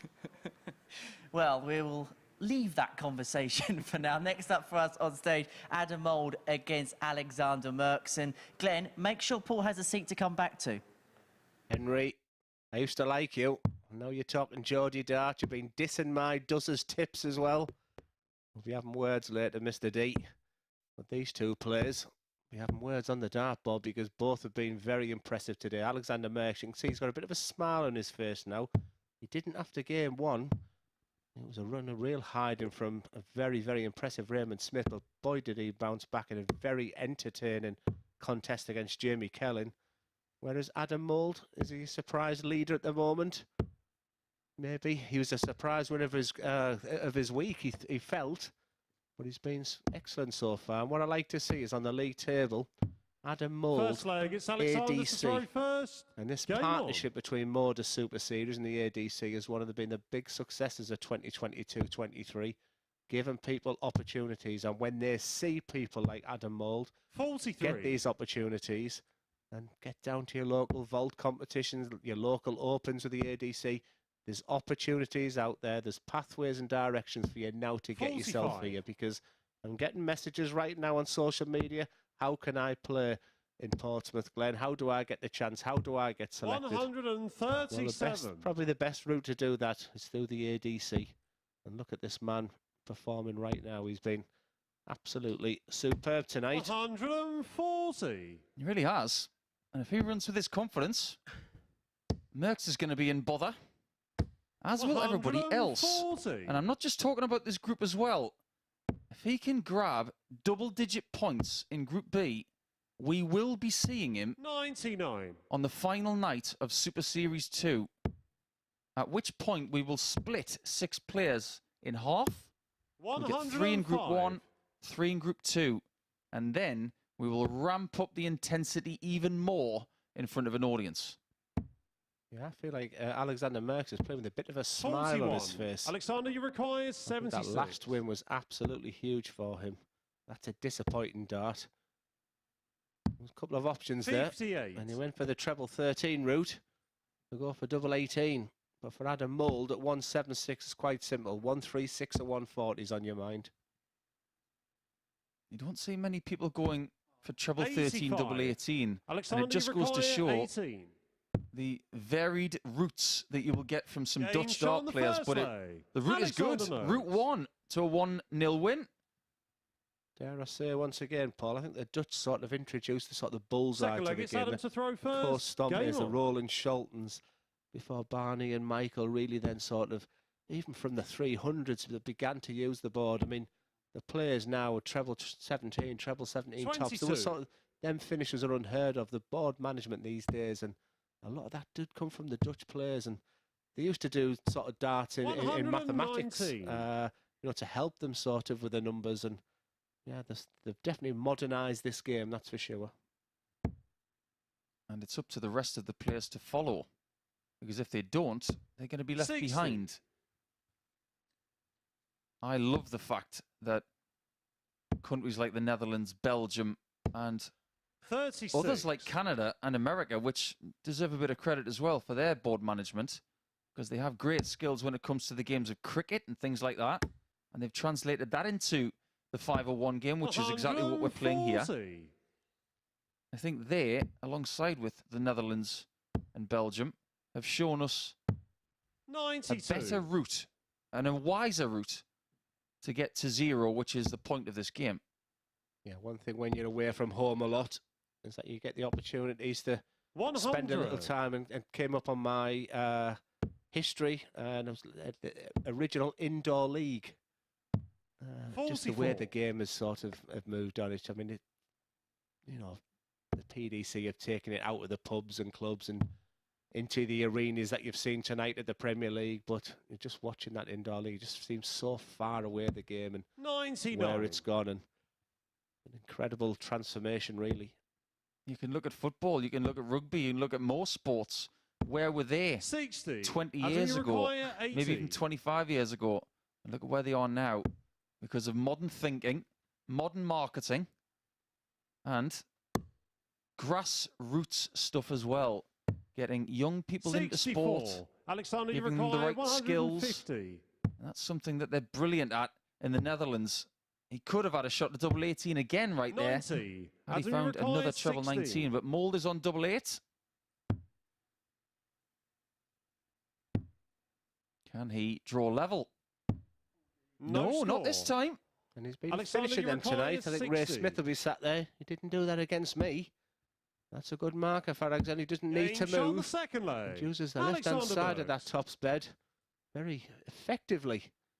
And this guy, I did worry about him when I looked at the Third leg, stats in it's Alexander preparation to of throw tonight. first. I got Game even on. more worried when, let's be honest with you, Ray Smith really pummeled him in the first game, 4-0. I'll tell you what, he's 100. bounced back like a true champion. And this is a superb performance once again. Somebody's been in touch with me this evening asking a very interesting question about the equipment of Alexander. And the question is he 140. using Christoph Ratajski darts? Now, I've seen a lot of Christoph over the last couple of years. 41. My naked eye tells me that I think they are.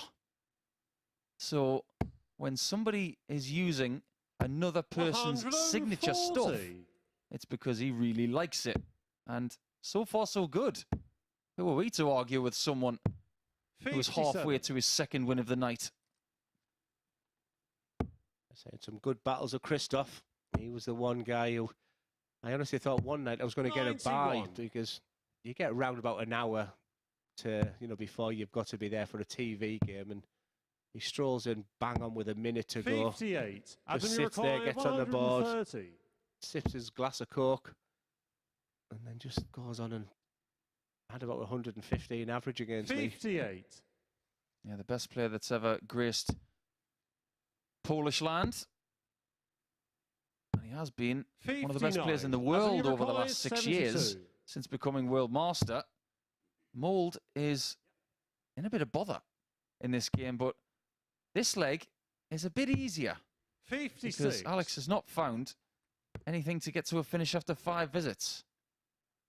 I think Alex will think it's not over just yet after watching that double 16. I think he's still. You can just 94. feel Adam is just Adam, you require bouncing around 16. you. I think he's Game desperate to shot get on off the the mark, third and off the leg. mark he Alan does. Mould. That might just settle him down a little bit. I know what I would do if I was playing him.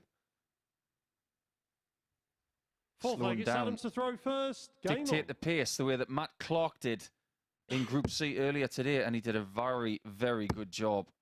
8 points from 10. Wow, that's a great third dart. 180. And that gives you a little bit of an insight into how Adam can build scores. When you can find small 100. gaps like that, you're a pure thrower. He's got talent, this guy. beautiful throw he has. 100. He basically puts his arm out there, micro points it, and then there's a lovely thrust about that throw. 140. Whereas Merkx, it's actually very hard to describe his throw. It's all his own. I can't say that it's like anybody else's. 100. Look at where the dart is. You can barely see it in his hand because he's pointing it sideways Required, before it is propelled forward. And I think it's about the smoothness of the release for this man. Game shot on the fourth leg. Smooth as that. Mould. You can ping it into the bullseye. But thanks everybody for getting in touch on social media. A couple of questions. Here, Paul, leg, it's just Alexander listening and to throw watching the first. Super Series. How do you practice correctly? And I don't mind you giving out your secrets. How long is a piece of string? 140. That is the most open-ended question you could possibly ask anybody like me. I'll try and answer it in one line. Bring intensity into your practice. I used to pretend I was playing Paul Nicholson. I used to pretend I was playing Gary Anderson. I used to pretend I was Merv King. But always set yourself objectives. Don't have an hour on the board and think, what have I just 57. achieved? Because the worst thing you can do is just throw at the board, meaningless.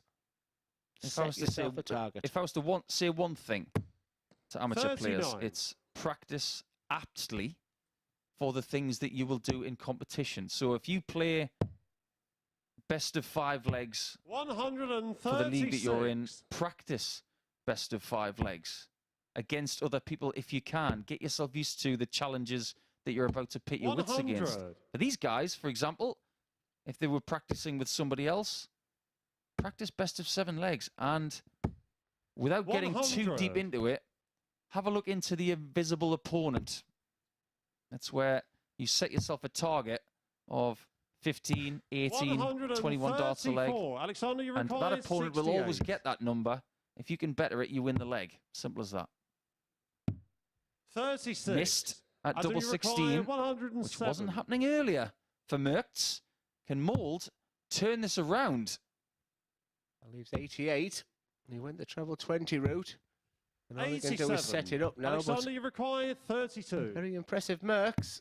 Game shot on the fifth Continues that leg. trend with a Alexander beautifully Merks. executed double 16 there. It looks like both players are enjoying themselves. You can read Adam Mould Sixth leg, like it's a Adam to book. throw first. For Game on. Alexander, I think tonight's been a real success.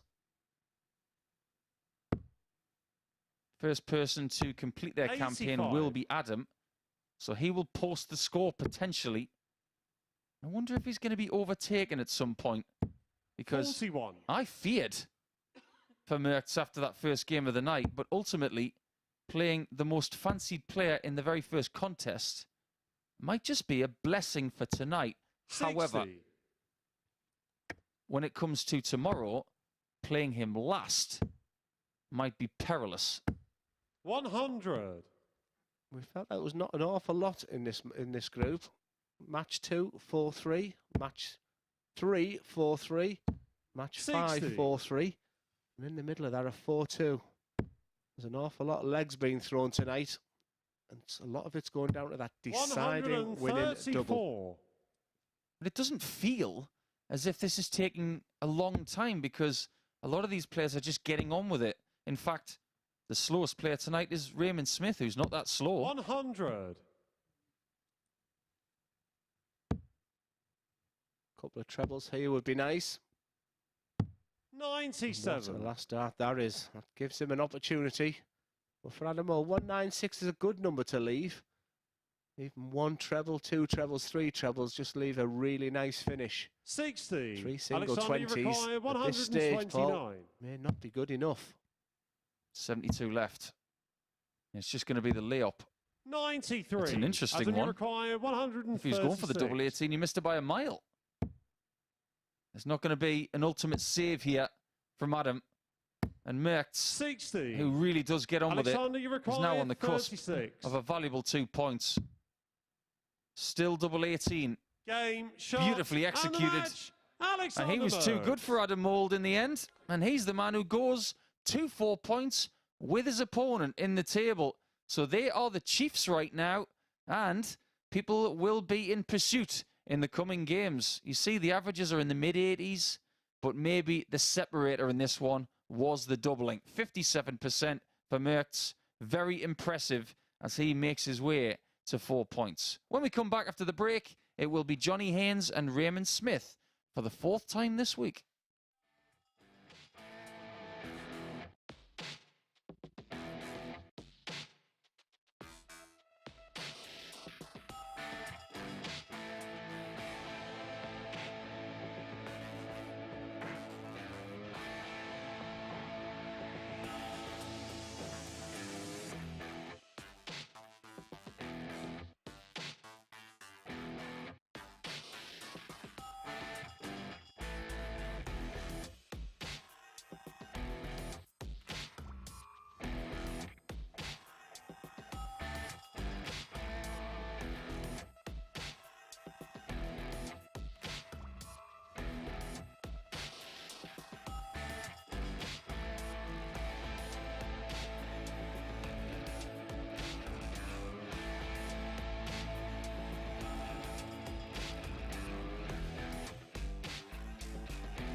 Welcome back to the MODUS Super Series, where Alexander Merks has inflicted a first defeat on the evening upon Adam Mould, a 4-2 success for the Dutchman, courtesy of a 4 out of 7 doubles ratio percentage, though Adam Mould did get the highest finish of the match, a 1-2-1.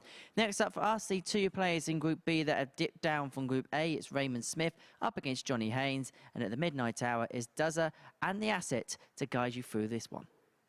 Thanks, Henry. I thought you were going to break into some sort of commitment song there when you were talking about the midnight hour. But Raymond Smith is back now, trying to put things right after losing his second game of the night against Adam Mould by 4 legs to 2. And he's in familiar territory against Johnny Haynes, who did put things right in his second game of the night, losing 4-3 earlier to Adam, like Raymond did. But since then, he's won 4-3 against Jamie Kelling. So we are about to see somebody join the party at the top of the table on 4 points. Merks is there. Mould is there. Will it be Smith or Haynes joining them in the top 3. Maybe a good opportunity to mention Does's First tips tips leg, right it's now. Raymond to throw first. At the beginning of the night, I gave a treble, and it's all on this game now. My first 2 have won.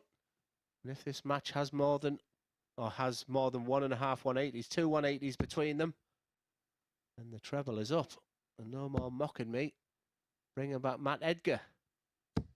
60. Remember, gamble responsibly, 18 plus, begambleaware.org.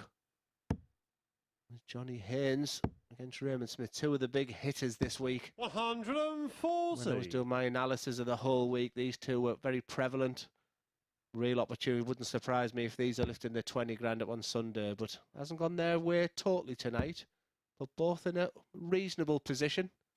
But a big win here would be huge. One thing I'll say about Raymond is that he plays round-robin darts more than any other player in this whole week. It's just what 100. they do in Australia. They started around 9:30 in the morning with round-robin play all the way through to a last 16, and then it's knockout from there. That's how they do things. So this is normal for him to have ups and downs 140. leading into a more cutthroat aspect at the end. That's what we have for you tomorrow, but you have to get there first. 2 180s each tonight, 1 in each match. So they're 3. mirroring each other. I'm going to ignore that, Johnny. I think you should as well. I think he'll take it on the chin and move on pretty quickly. Maybe I shouldn't mention the 180s again, because as soon as he does, he has one of 45. the visits that we like to forget. The classic commentator's curse strikes us again. Johnny will want to forget that score of 3. Because his power scoring's been good. 100. Raymond, you require Gives him an outside 160. chance, but all I see is a victory for Raymond Smith in this leg. It's whether or not it'll be done with these 3 darts. A beautiful setup so far. Game And a shot on the clinical first leg. double top. Raymond Smith. From the steely-eyed Aussie, the guru. The guy who's at times impressed me more than anybody else. Second leg, it's Johnny to throw Once first. again, he continues Game to on. stretch. There'd be something there. These are long days, long weeks for the guys, and maybe he's just beginning to feel the odd creak here and there. 100. Anything he does has a purpose. Nothing is an accident. And that's not his first 116 checkout this week. He's had a couple of 112s as well. He's had a 161 off the back of a 95. maximum, giving him the biggest 6-dart conversion of the week of 341 points. One of the most difficult 6-dart conversions, if not the 100. most difficult. Just giving you a little bit more information about how good he's been at times this week. I did expect a quality contest with these 2. I also felt that it would be for a position of top of the table. It would put them on 4 points, the winner of this game, against impressive Merks and Mould. 96. I think averages are out the window right now.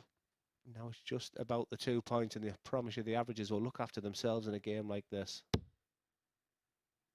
The system for separating them is points first. 2 points for a win, of course. Then after that, we go to leg difference. 140. Then we go to legs 1. We won't need any more than that. Now that I've said that, we probably will. But let's cross that bridge when we come to it. 123. Raymond, require 141. if he dominates from here, he won't need to worry about leg difference either. You're thinking 105 now, because you can't take 141 with a single 20 to start. Haynes, 60. Johnny, you require 82. he will go bullseye, and he won't mind 1 dart at tops. That's exactly what he's getting. 42. And that miss results in Raymond Smith having a look at something familiar. Something he's already taken tonight. Yes, that tops was a real flyer. And probably an unexpected chance, because I don't think Haynes thinks he's coming back now. Game shot Because when the second guru's leg. in this type of Raymond form, Smith. averaging over 103 right now. And just beginning leg, to it's Raymond stamp to his throw authority. first. Game on.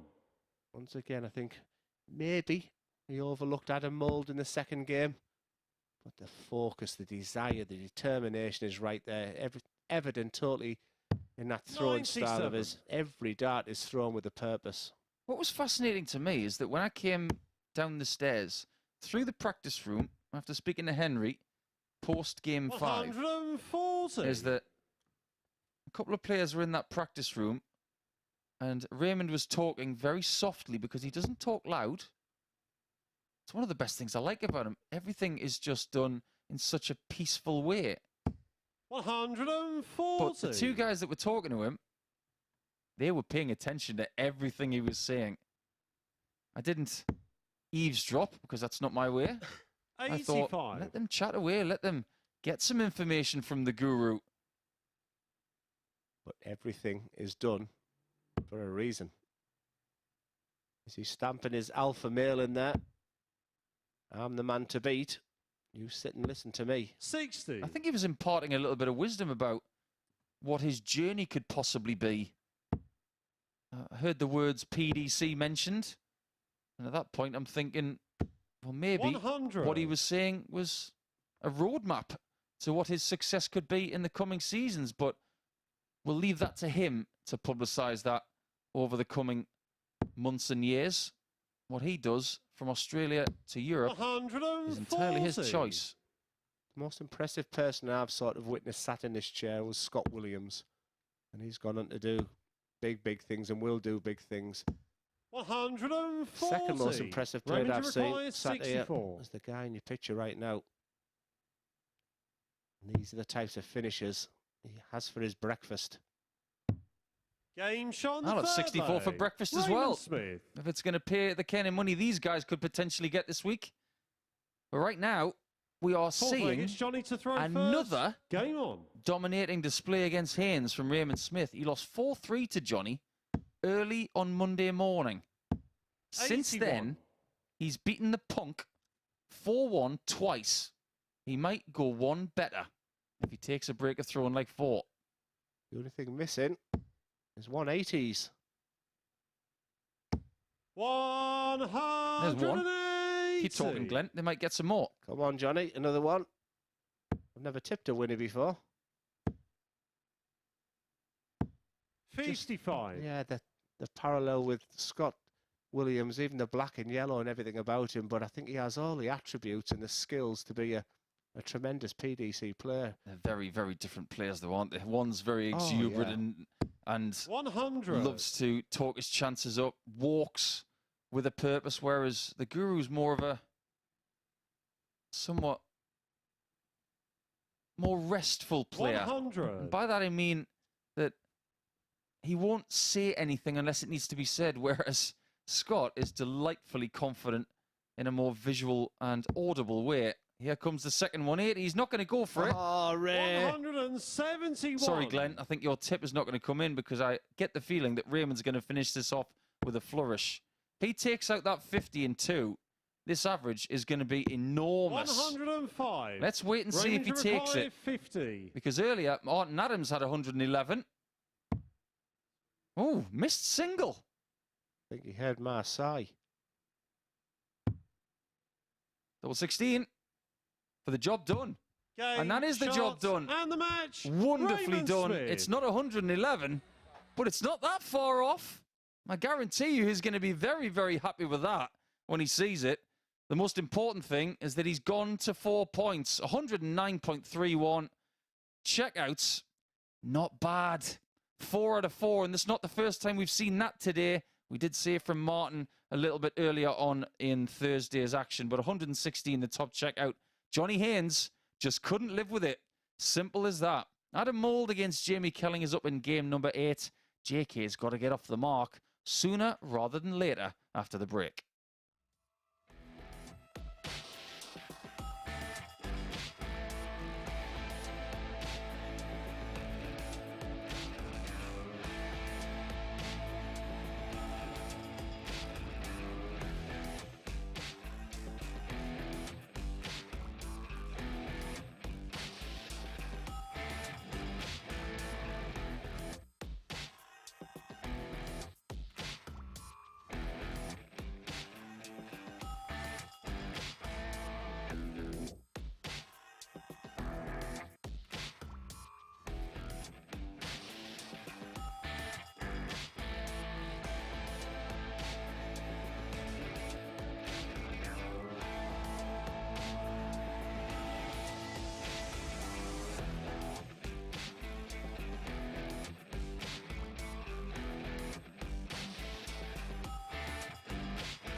Welcome back to the MODUS Super Series, a champion performance from Raymond Smith. Still only the second highest average of the day, mind, in that 4-0 victory against Johnny Haynes, averaging 109.31. It's the second time this week Raymond Smith has had an average of 109 at the Super Series. 4 out of 4 on the doubles, 116 high out. Johnny Haynes averaged just under 95 and only got a dart at a double. That is the ruthlessness of Champions Week here at the MODUS Super Series. Next up for us is Jamie Kelling against Adam Mould, and they are trying to follow that magnificent performance from the guru. Well, we've got two gurus in the commentary box, in Glenn and Paul. But again, every match seems to have its own connotation, and already the league's beginning to open up now. And for Jamie Kelling, he may have a smile on his face there, but I think there'll be a real determination inside because he has to get off the mark. I think he feels he's capable of beating Adam in this game, but actions speak louder than words, and Adam's had a very nice night. I think he'd have took 4 points after his first 3 games, with the opportunity now of cementing, getting to 6 points, because 6 points is a good foundation for tomorrow night. First, game on. You have to say that this is probably the best chance for Jamie to get those 2 points tonight. I don't want to impugn the ability of Adam Mould at all, especially when he's starting like that. But when you've just seen 109 average from Raymond Smith, you get the feeling that maybe he poses quite the threat to Jamie getting off the mark if he doesn't against Adam. You do not want to go home with 0 points, knowing that you have to win all of your games on Friday. That is not the ideal beginning to your challenge in Champions Week. And I think the frustration will also be 60. The games have gone 4-3 as well. He could be sat on 4 points now, but he won't like the fact that he's got Raymond last game and then first game tomorrow night. 125. So it's real big moments now for Jamie Kelling. Looking on the bright side, if he can get a win in this game by maybe a couple of legs, 100. he would jump Johnny Haynes, 100. who, by losing 4 legs to 0, has found himself in a bad position leg difference-wise. Tops. Game and Mould takes leg. a 12-darter. Mould. That's going up a notch. Great start. And more bad news for the Yellow Submarine. Second leg, it's Jamie to throw first. Game on. Yeah, that was a super quick fire leg. All the games tonight might have been fairly lengthy, but the pace 30. has been absolutely fantastic. It's very enjoyable to watch. I think for someone like Adam, he knows it's last game now, so whatever's in the tank, 125. he's got to put everything in. You can see by his reactions every time he hits a couple of trebles that he knows the importance of it. You'd have offered him 6 points before he walked in tonight. 100. He'd have snapped hands up with the guy in the picture. Jamie Kelling hasn't done an awful lot wrong on the scoring phase. It's just a couple of doubles here and there will be his self-reflection and his assessment of the night 85. so far. He's got 3 maximums for the night already. But he would swap all of them for points. You don't get 83. any bonus for the amount of 180s you hit. Just ask Scott Walters. Now, Adam's just got to be a little bit careful about something that he's been doing tonight. He has been approaching the hockey very quickly. Now, we do have a very experienced referee in Charlie Kostafine. If you just watch, he's been getting into that exclusion zone really quickly there. He's almost touching him. 180. It's too quickly. There's no malice whatsoever, by the way. Oh, it's completely just him 64. doing what he usually Jamie does. required Just his 28. personality is being expressed that he's just desperate to get to the hockey. Game But shot on the second it's leg. there for a reason. But Jamie Kelling. Kelling, his eyes are focused on the board there right now. But another exciting contest. Third leg, it's Two Adam to young throw men first. Giving Game their on. very best here. I'm just going to paint a scenario, though, because sometimes, and we have seen it with other players this week, where they go for a shot, 60. their hand is not fully set with the dart in it, and they retreat. Now, if Mouldy goes forward and Jamie goes back, then you're going to bump bodies, and we don't want to see that. Just got to be careful. 41. My hand wouldn't open accidentally on purpose to stride back, kick him in the shins. Kevin Painter and 47. Peter Manley used to do this thing, which used to drive me crazy. Whenever they'd win a leg, and it wasn't their darts next, they would stand 140. within about 2 feet of the ocky to make sure that I had to go past them or around them. It never bothered me because every time they did it, I won. 45. This is not a tactic from Adam. This is just something he likes to do. He can't wait to get to the ocky, and I love that about him. But sometimes you just got to give the player the space that they need. 140. But he's not giving him much in the way of space when he's starting with things like 12 darters. It's exceeded my expectations being here this week.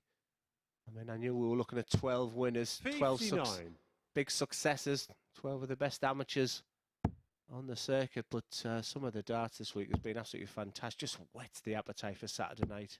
60. And you can come and join us, and tickets are absolutely free at dartshop.tv. Paul had the luxury of being here for the last grand final. We're just hoping that 60. a crowd and creates the atmosphere that was reminiscent of that night when Cohn and Whitehead. What a fantastic story that was. Double top. 80. Kelling misses the red double this time. No panic just yet. We had a Mould all the way back on 230. Just stay straight. 140. And get the weight of the dart right as well. 40. And now you just have to hope. Can the hope be quashed? Yes, that's a lovely shot from Jamie to take the lead. Now the question is, can he keep the lead? I genuinely believe, based on the way the fixtures are coming out, because he'll have Raymond Smith in his 4th game tonight, and that fixture will be the first on Friday. 100. I believe if Jamie doesn't get 2 points in this game, I do not see a way he will grace the top 3. Well, he's a positive to keep him going, and his fans who are watching and family. Jamie Kelling wins this game. Johnny Haynes wins the next game, and Jamie Kelling beats Raymond Smith last. All 43. Players will go home tonight on 4 points. I'll take that right now. That's a scenario I want, because it will mean that everything comes down to Friday night. 45. I think it's unlikely, but having said that, it's possible, and I like possibilities. 49. That's a disappointing return there. Still around about 90 ahead in this game. And he won't like that second dart. He does have that fly which goes bottom low the one, Paul. It's not the first time he's done that. It's just his timing's a little bit off. So Jamie has to capitalise. 99. He's got a bit of Raymond Smith about him, actually, Jamie.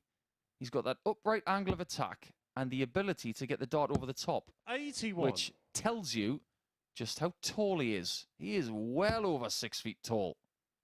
And we had a fantastic camera angle last time, which you actually see the loop, the trajectory of the dart. It comes from some high, Paul, and sort of dips right at the last second. It's a lovely throwing dart. Yeah, if this was high school again and I was picking a basketball team, I'll pick Jamie. Yeah, good point. Treble 18. Lovely shot for double 18. 92. That would have been a 3-pointer. 170. Hold the phone. It's a bad dart. You heard the mini groan from Adam when that dart came out of his hand. 18. It's double 9. No hesitation.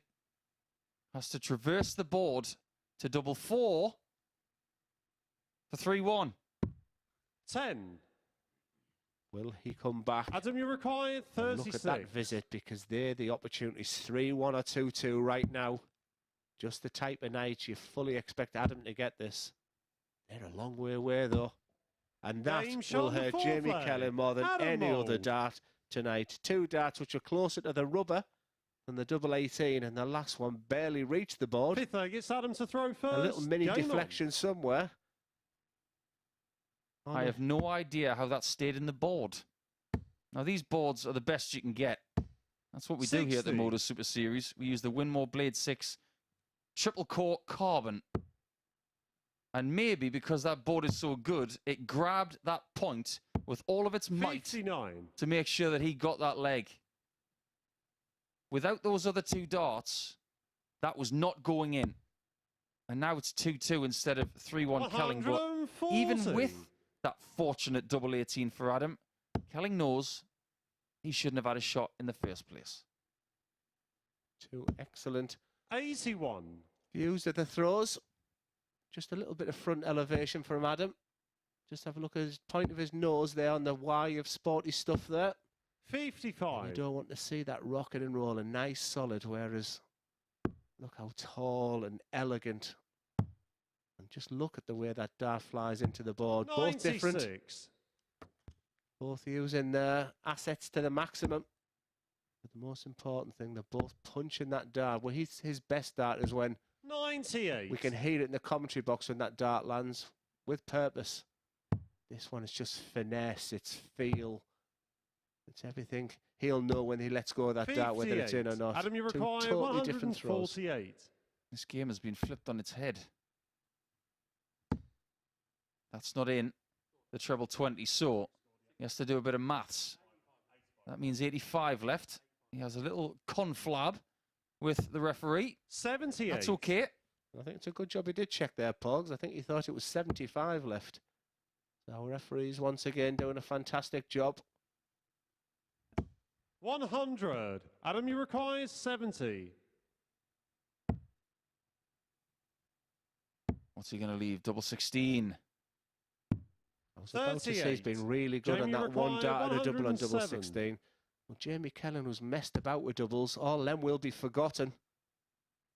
The only problem with the 7 here, and he doesn't move again at first dart. 67. He must be covering tops the way the height of it is, and he Adam, just you seems to be require going really, 32. really big with the attempts. I would like to have seen a double 18 come into consideration there, because I can't see Adam Mould missing 32 from here. Just a touch of pressure moves just across the hockey, a touch. He sees the bed, and how many times have players hit this double 4 this week? Over to you, Adam Mould. 28. Over to you, Jamie Kelling. Jamie, you require 40. I think the anger and intensity is ramping up for JK, because he shouldn't be losing these legs. And he shouldn't be losing this one. Game And he shot isn't on the losing fifth it. leg. He's got a 3-2 Jamie lead. Kelling. He's grafting away, trying to get points before he plays Raymond Smith. And now he's got 2 pokes at it. Slightly nervy poking of the Sixth leg, it's flights. Jamie to throw first. But that's just Game a on. sign that he really, really wants this. I don't mind that whatsoever. And he doesn't mind this at all. I'm just here for the experience. I'm just here to enjoy it. There's no pressure on me. And then you punch your thighs because it does mean everything, but what a riposte. Well, that was a gutsy dart.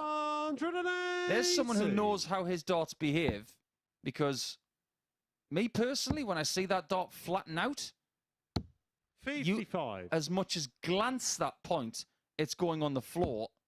For me, that was a gamble, but he obviously thought it was worth it. 95. We've had 4 maximums in this game. It's been sneaky good. There shouldn't be one here because he should be using the 19s, which he very sensibly does. Another one of them would be very nice. 84. Nothing to separate them in this leg. And it's Jamie's darts, and that's the concern, because 41. Adam had taken the ascendancy there in this leg, but right now, Jamie, you've got 6 darts from 2-2-2. Give yourself a couple of trebles, because that is perfect. Adam's time is running out. This is his last game of his campaign. Is he going to walk away with 4, or can he somehow muster 6? That follow through on his last 60. start is starting to Jamie break down. required It's going behind his back. 126. If that continues, he's going to lose this game. Just like his first 6 of the night. And the wry smile again, he's just the wrong side of the wire, so we'll be looking at treble 15 or treble 19. 56. It's Adam, you only a- require It's only a 125. half decent setup. And he's not going to check out now. Well, can you check out Jamie 41. Kelling? Jamie requires Can 70. you supermarket sweep yourself to a 4-2 win, which would do your chances the world of good on tops? This Game, time he shot, finds it, and first the time of match, asking, Jamie and he gets a Kelling. valuable first 2 points of his campaign, and he will have a chance of 4 as well when he takes on Raymond Smith in game number 10. Adam Mould will be happy, I'm sure, with 4 points for the night, and he will have to turn his attention to Friday to see if he can get some more to bank his spot into Saturday, where the big check will be written. Kelling, 84.76. The doubles ultimately were good enough, but he may have to tighten up a little bit more if he's to take out the Guru in match 10. After the break, it's Haynes and Merks who will then finish their campaigns for this evening.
This is the MODUS Super Series.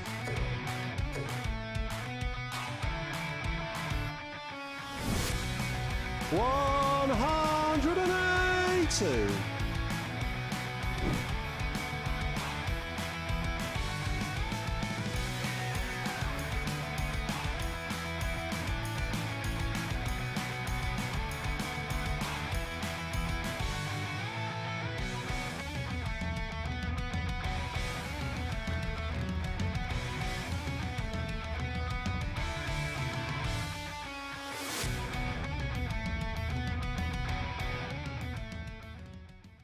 Incredible to think that it was nearly 3 months ago that Conan Whitehead lifted that £20,000 jackpot, and in the next 48 hours time we are about to crown our second MODUS Super Series champion.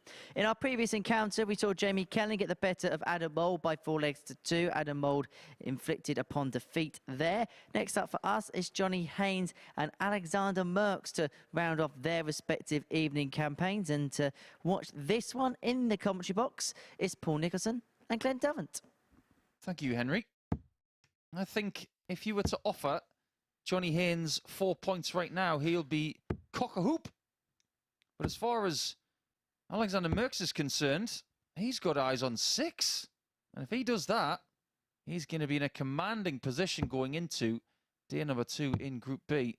He's been brilliant since he lost to Raymond Smith in game 1. A great recovery, winning games by 4 legs to 3 and 4 legs to 2. What can he do? First leg, it's against Johnny to throw first. Game on. If you ever wonder what the guys do when they go back to the players area, well, Alexander Merks has not been off the practice board all night. He has a philosophy: if he sits down, he'll, you know, it doesn't work for him. He's pretty much practiced. So he's pretty much been playing darts now 5-6 hours. Whereas Johnny Haynes is the type of player, I think, who'll just sit there an awful lot and just get himself prepared 10 minutes before the game. So varying 60. strategies of how to deal with a night. But totally agree with Paul. I think it's been a great night for Johnny Haynes, and to walk away with 4 points will be a bit of a result, 100. to be fair. And I think he'd come back a lot stronger tomorrow, and I'd fully expect a charge from Haynes. We still have that possibility, Glenn, that all players could walk away with 4 points. And for the neutrals, 60. I'm sure that's what you're wanting too.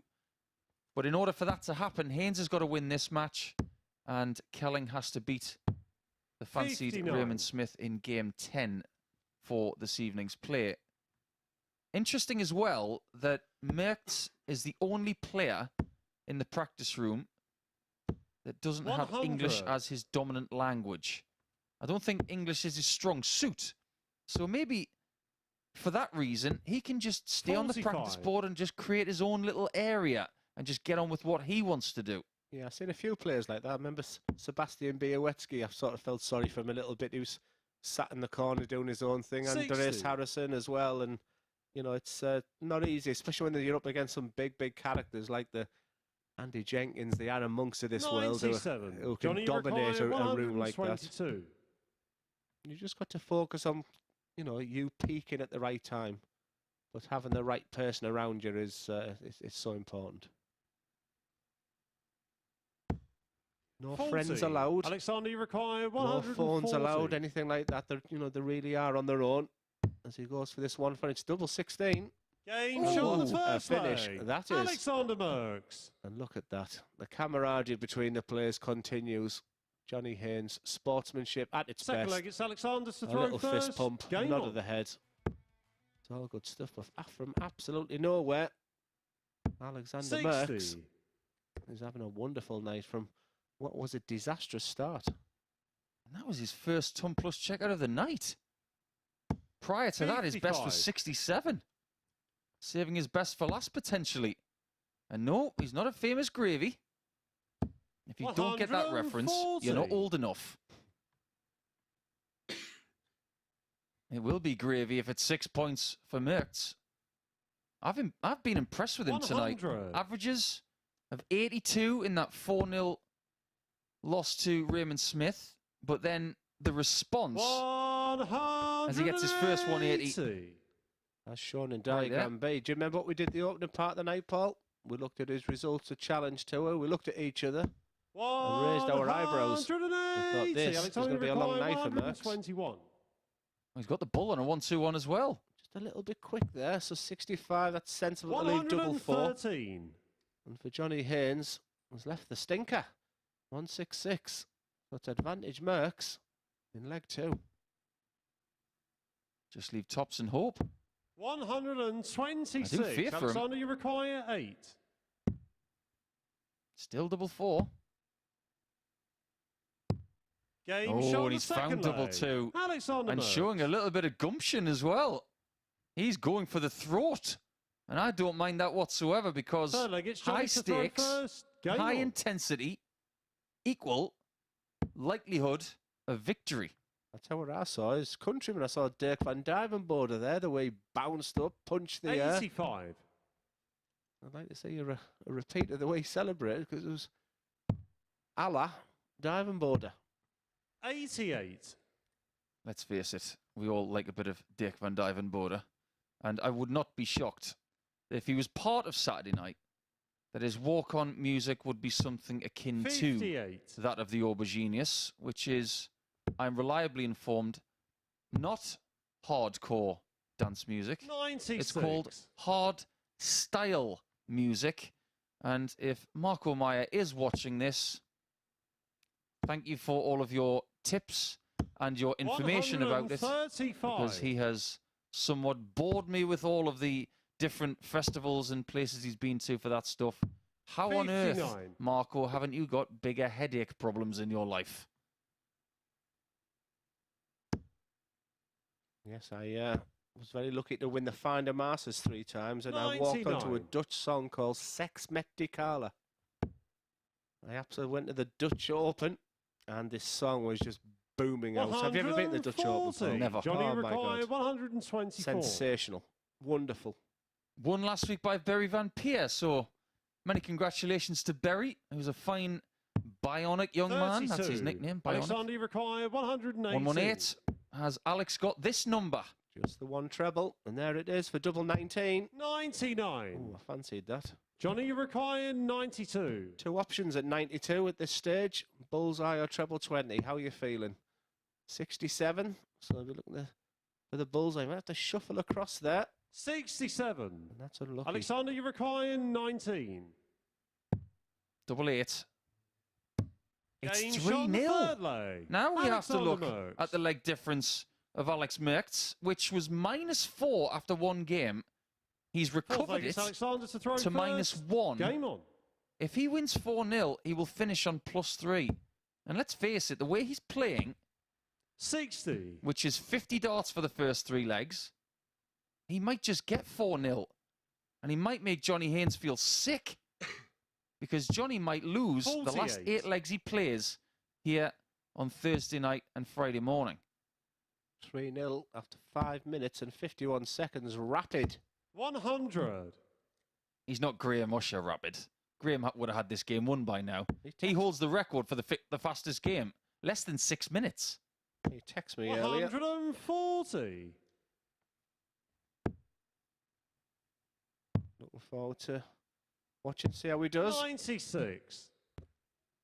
Graham Usher's career in the PDC will begin within the next fortnight, and it's a bit of a shame actually that he can't come here to try and get this 41. title, because he was in the final of Super Series 1 where he lost to Conan Whitehead. He couldn't go one step further because, let's face it, Graham, you were too good. 100. You went to Q school and you couldn't come back because of contractual reasons.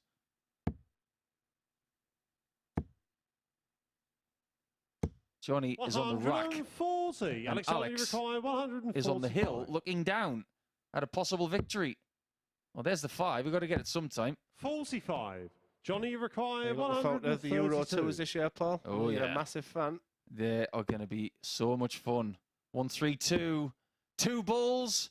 Double 16. Game Oh, shot Johnny on the Haynes, fourth take a leg. bow. Johnny Haynes. And it's a shake of the head when he hits it. He needed to hit that to stay in this match. That is one of the best finishes we've Fifth leg, seen it's this Johnny week. to throw first. Take a bow, Game on. Johnny. Take the credit. And I'm trying to think, not like he's missed doubles because he's only 1 from 2 on the doubles, but the shake of a head was a 81. strange reaction, because sometimes you just want that spark, and there's no better feeling than a 1-3-2. Will it affect Alexander 140. Merks? Doesn't look like it. There are certain finishes that make you feel superhuman. That's one of them. 78. If you go one step further, you get the finish of last year, which was Simon Whitlock and hit 3 bulls. That was in the Netherlands against 140. Daniel Larsson of Sweden. We haven't seen anybody complete that particular move this week, but we did see Richard North attempt it. 140. Oh, we're going to see a comeback here from Haynes. The problem with it is that Merkx is still 92. playing very, very well. Mid-90s is the average for him. 129 it will be to get it sewn up. Yeah, Taz, whatever you can do, I can do better. 100. Sort Alexander of feeding off Require, each other. The pace is just 129. beautiful to watch. That leaves 72. And for another double 18. 111. He attempted that earlier, Bruce. Johnny Very timid on the Require, first dart. That 102. time he fully went for it. And it's a must-get 102 for Haynes. Is he going to go for another bullseye again? All he can do is hit a fat 17 to lay up. 62. Over Alexander to you, Require, Alexander Merks. 18. Double 8. What a Game night's shot work for and the Alexander match. Merkx. Alexander Merks. He started by being nilled. But after that, just wonderful. 6 points he has, and that ensures that we will not get the scenario where everybody's got 4 points going into Friday night, because that 91.33 average and 44% on the doubles was too good. Two massive finishes in that game as well. Arguably the better of the two, that 1-3-2 by Haynes. But ultimately, we go into the last game of the night with Merkx, the man to catch. Can Raymond Smith get himself to 6 points, or will Jamie Kelling join the party on 4? That is the question on everybody's lips before the final game of the night.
Welcome back to the MODUS Super Series, where Merks was the man against Johnny Haynes, a 91 average in a 4-1 success against the Punk. One final game for us to go then in this evening session of day 4 here at Champions Week at the Live Lounge in Portsmouth. It sees Jamie Kelling take on Raymond Smith, and for the final time tonight, let's hand over to Paul Nicholson and Glenn Durrant.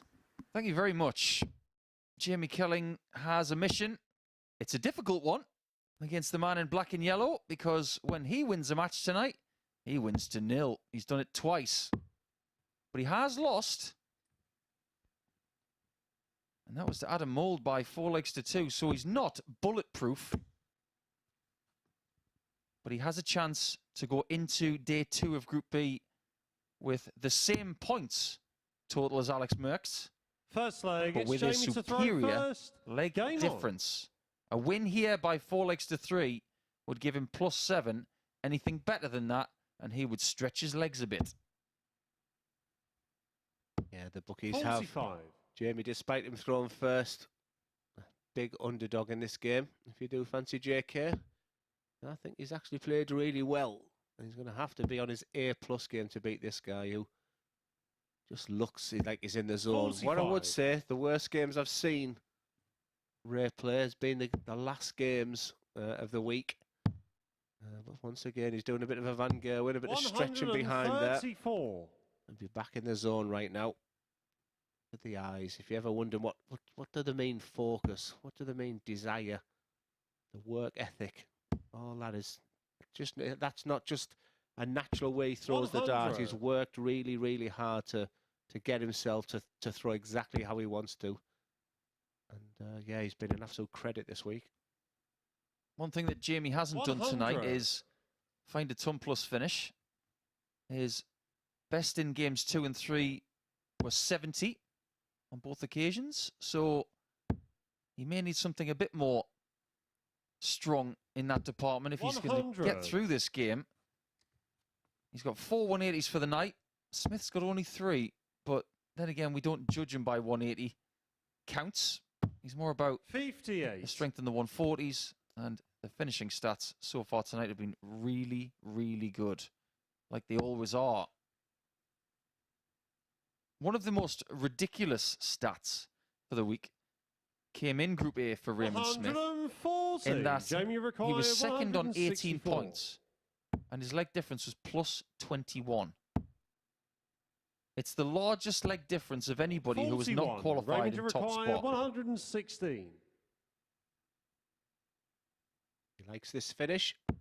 Again, just the one treble. He'll just sit that on top of that dart, as shown in diagram B for double 18. Game shot on the first leg. What Raymond a player. Smith. The guru has got his eyes on the prize. And tonight, he's delivering everything, all the expectation, throw first. all the resolve, the reputation. Big favourite with the bookies, but he's just concentrating his own game. He's in a zone right now, and when you're in that type of zone, it's a wonderful feeling to play darts. He's feeling good about himself. He's feeling good about his game. And now he just wants to get right to the very top. Regardless of what happens in this game, Raymond Smith is going to qualify. I am firmly sticking my neck out, but then I have said all week long that he is going to be here on Saturday night. There is this statement out there in the world of sport when someone says about 100. A certain participant, you're too good not to. I could easily say he's too good not to qualify. It's entirely up to him, but from what I've seen, I'm not going to say he's too good not to. He's going to qualify because he is good enough and will qualify. Do you think he'll qualify? 100. Absolutely. 100%. I have no doubt in my mind. Unless somebody takes him out some other way. Because on the dartboard, he's not going to be denied. It's a shame the two commentators totally agree and have the same. It's nice to have sort of conversation, but I echo that. For me, he is the class act, and I know the guys are watching, other players are watching, but this is the man to beat. This is the man who set the benchmark. Jim McEwen could be holding his hands up. What about me? What about me? But if you want my opinion, you know, it's his to lose. Saturday night. Raymond Let's not requires indulge too 72. much. And before we look at the 72, treble 16. And I tell you what, if the treble goes in, the double will go, so he'll stay there. But that one dart at tops. 52. This time he falls a little bit short. And Jamie 68. was not even looking there. I think even was as surprised as many people. And what a first dart that is. But his doubles have let him down tonight. Game shot on the Not second this leg. time. Jamie Kelling. Game on. Very well done, Jamie. I think he Third leg, knows it's Jamie that to he's throw working first. super Game hard on. just to stay in this match. But he's got his throwback. If he can use it right here, he can mount an assault again on the Guru 83. throw. Playing devil's advocate here. If Jamie does win this game, my God, all to play for tomorrow. Just more fun for Friday night, which is exactly what 100. everybody wants. Johnny Haynes won't play this bad tomorrow, that's for sure. I totally expect him to win 3 of his 4 games, so that makes that interesting as well. 58. Could be as little as 10 points tomorrow, with it all bunched up. Those early matches are going to be really important to see what you have to do in the second half of play. We will turn the fixtures around, 100. which means that this game will be the first match come 10 o'clock Friday night. Jamie Kelling will be fully focused on that at the conclusion of this match. 100. And then we will have Johnny Haynes against Alexander Merkx, who may be as close as 4 points away from automatic qualification.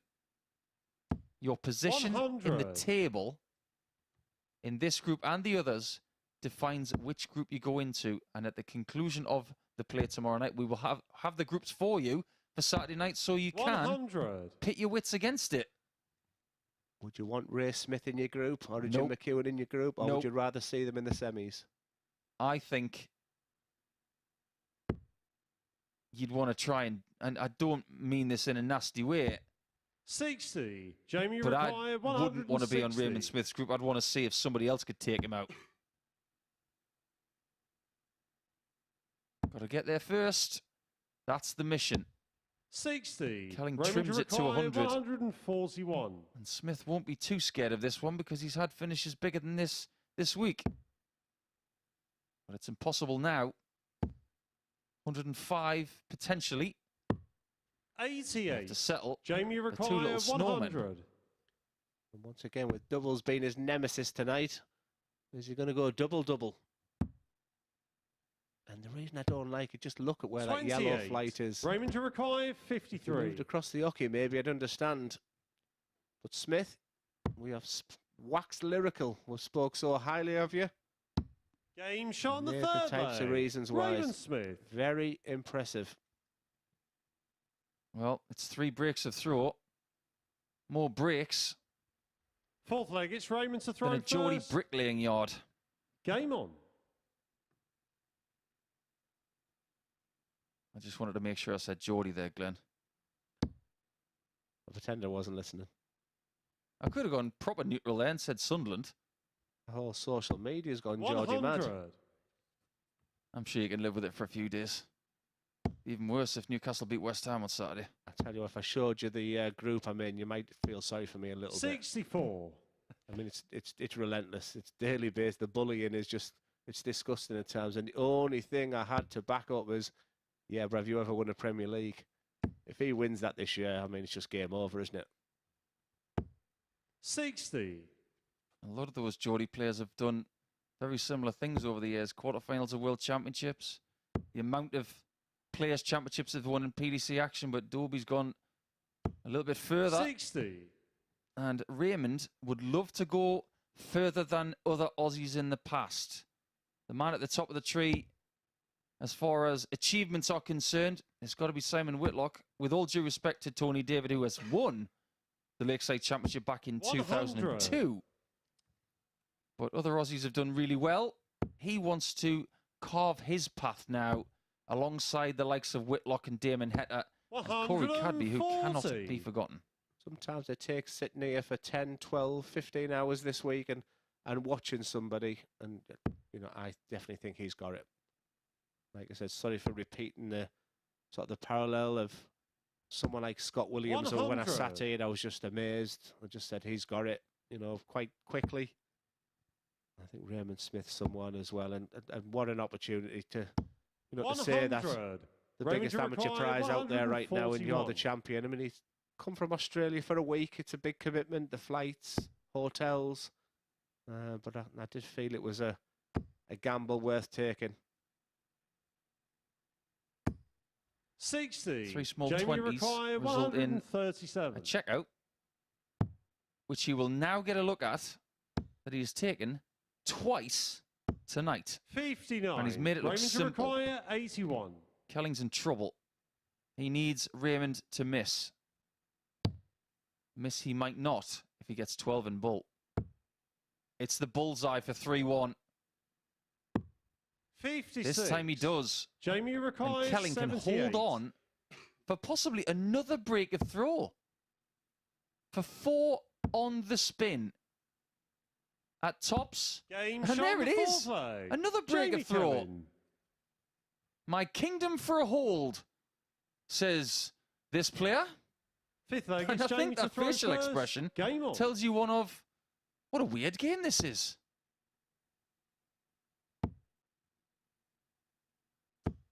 $60. And as much as we spoke about Ray, and that he's definitely in the finals on Saturday night, tell you what, Jamie Kelling will be a fantastic spoiler. And it's Alexander Merks who'll be the happiest man. And 2 points buffer overnight. Will be 85. absolutely huge. And what's the first game tomorrow night? These two will be back battling away. A real 4-pointer. 100. Of the 3 qualifying groups, Group B is my favourite because it's just a bit more intense than the others. I think this is quintessential round robin stuff. It's the right sort of length 100. to have a mini mistake, but those mistakes are magnified compared to the other groups. Yeah, I've thoroughly enjoyed tonight. 121. When I saw Group A, I was just gutted I couldn't be here Monday, Tuesday, because it was just that everything that you're looking for in a round robin phase, and it delivered. You know, Jim McEwen's back, just sat watching this, night coming back nice and fresh. 180. Raymond Smith, who hasn't been prolific on the 180s this week. Especially when you look at someone like Scott Walters today. I mean, that's the highlight of my day so far today. Raymond, you require He has been consistent. 136. One every game so far. He's not going to get the break of throw again on this shot. Kelling, who is still yet to take out a ton-plus finish. 78. Jamie Might snap that streak right here. 150. You'll be hoping he does. Is he going to stay there? I think it was the right play, trying to snag it in with his own flight. Raymond, you require 58. But Raymond is on for break 5. Missing dear. another single, though. Oh, I don't like that. 40. The Jamie, you angle require makes it 52. the reason why you did it, but you just want to leave yourself an open bed, and what an opportunity for JK. 2 darts at his beloved double top. A little mumble to himself. That's 42. disappointing. I just think that sums Raymond, up, and that you reaction require from him 18. is probably what tonight is all about. They're the chances on Champions Week you have to take, Game shot because you're not going to get too many against Raymond this guy. Smith. And right now, Jamie Kelling will be one frustrated individual, because that opportunity knocks. Sixth You leg, it's have to Raymond to grab throw that first. with Game both on. hands, and that's a missed opportunity. An incredible hold of throw. I was starting to think that maybe we 100. weren't going to get one. Yeah, solid 15 darter for Smith here. And he'll be on to 6 points tomorrow. 83. And Jamie Kelling just got to forget that last leg. I know it's tough. That's what he needs to do. Smith just looks like he's got the winning line in sight. 97. Solid start. 197. Does mean that Jamie needs a couple of trebles now. That's the perfect dart for him. 140. Superb, Jamie Kelling. Absolutely superb. Raymond Smith on 304. We'll be thinking now 134. It definitely needs a treble after Jamie's last 60. visit.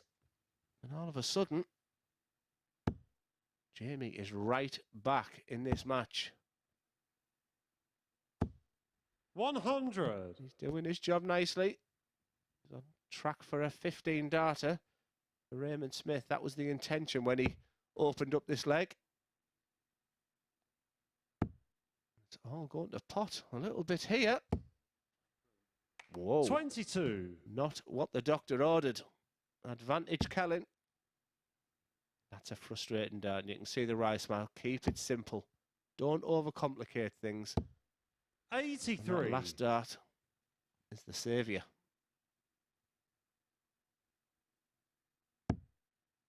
What a dart that is. You've got to fancy more to come. 140. Beautiful angle Jamie to demonstrate Ryan, who's left the 95. two-dart finish. That leaves 76 are options. And another double 19. 76. You can't say he didn't Raymond have opportunities today. 82. And these are the types of finish that you practice, especially for the match. Repetition. 17 for one dart at tops for Raymond Smith. Game, The classy shot, Raymond and the Smith match, goes on Raymond to the Smith. desired 6 points. A job well done for the Aussie. For Jamie Kelling, missed opportunities today, but it's all to play for in what has been a fantastic night of Group B darts. It's been Alexander the Great at times, as Alexander Merks is on 6 points, but Adam Mould and Jamie Kelling, John Haynes are all still fighting for that third place as well. You've got to think Raymond Smith's got 1 foot in Saturday night's final, and for him to grace that final would be something special. The tail of the tape is right there. Raymond Smith, job done. Alexander the Great, job done. All to play for tomorrow night. Yes, it most certainly is, Glenn. It was an intriguing evening's action in Group B, and the Asset has joined us up here on the balcony to reflect on it. And we might as well start with Alexander because, well, he was great. Yeah, he was. A bad start, but obviously he was given a very tough encounter at the very first time of asking, but his response tells me something about him. His recent form has not been good. When he went to the Challenge Tour, he didn't win a match. And at that point, you started to think, well, maybe he's coming into a bit of a lull, but his response tonight has been exemplary. Well done, him. Do you feel a little bit of going under the radar about Alex? Not anymore. I think now that he's put those performances in, and one of them was as high as 97, I think he's firmly on the radar now. Talking about impressive performances, Raymond Smith, 109, for the second time this week. I'm not surprised at all. It's a range that he has. We talk about his consistency over the course of a week being 90 to 92, but every now and again he will have a bad match where he'll average maybe 82, something like that, but he offsets that with something like a 109. I'm not surprised to see that whatsoever. Meanwhile, for Adam Mould, would he feel like opportunity missed? I think that's fair to say. When you got 4 points from your first 2 games, you're thinking, I don't want to walk away with 4 points now, even though he probably would have been happy with that at the start of the night. But now, he's probably going to bed thinking, I probably should have had at least 6. Well, let's have a look at the table then, at the halfway point in Group B, because Raymond Smith now above Alexander Merks due to the superior legs difference. And perhaps at the start of the night, we wouldn't have expected Johnny Haynes to be the player at the bottom. No, not at all. I think Johnny has played some decent darts tonight, but I think he would admit that throughout the course of the first 4 days of the week, there have been some ragged hours, and that must be fixed when it comes to Friday night. But it's an intriguing table with lots of possible variety, but things must be flipped around if we're going to have a punk here on Saturday night. Most certainly. The race for Saturday night, the race to win that check is intense. It's amazing to think in about 48 hours' time, someone's going to be stood on that stage with a trophy and a bit of confetti on their head. Sounds quite exciting, but I think what's even more intriguing is the journey as opposed to the destination. The destination is 48 hours from now, but personally, in about 9 hours' time, I'm looking forward to seeing what happens in the first round of matches in Group C. Because that is going to be some morning session, that is for sure. There's some heavyweights as well battling it out. So we're going to get a few hours kip. We're going to be back bright and breezy at 9:30 tomorrow morning to see Group C conclude. But on Group B, Alexander was the greatest.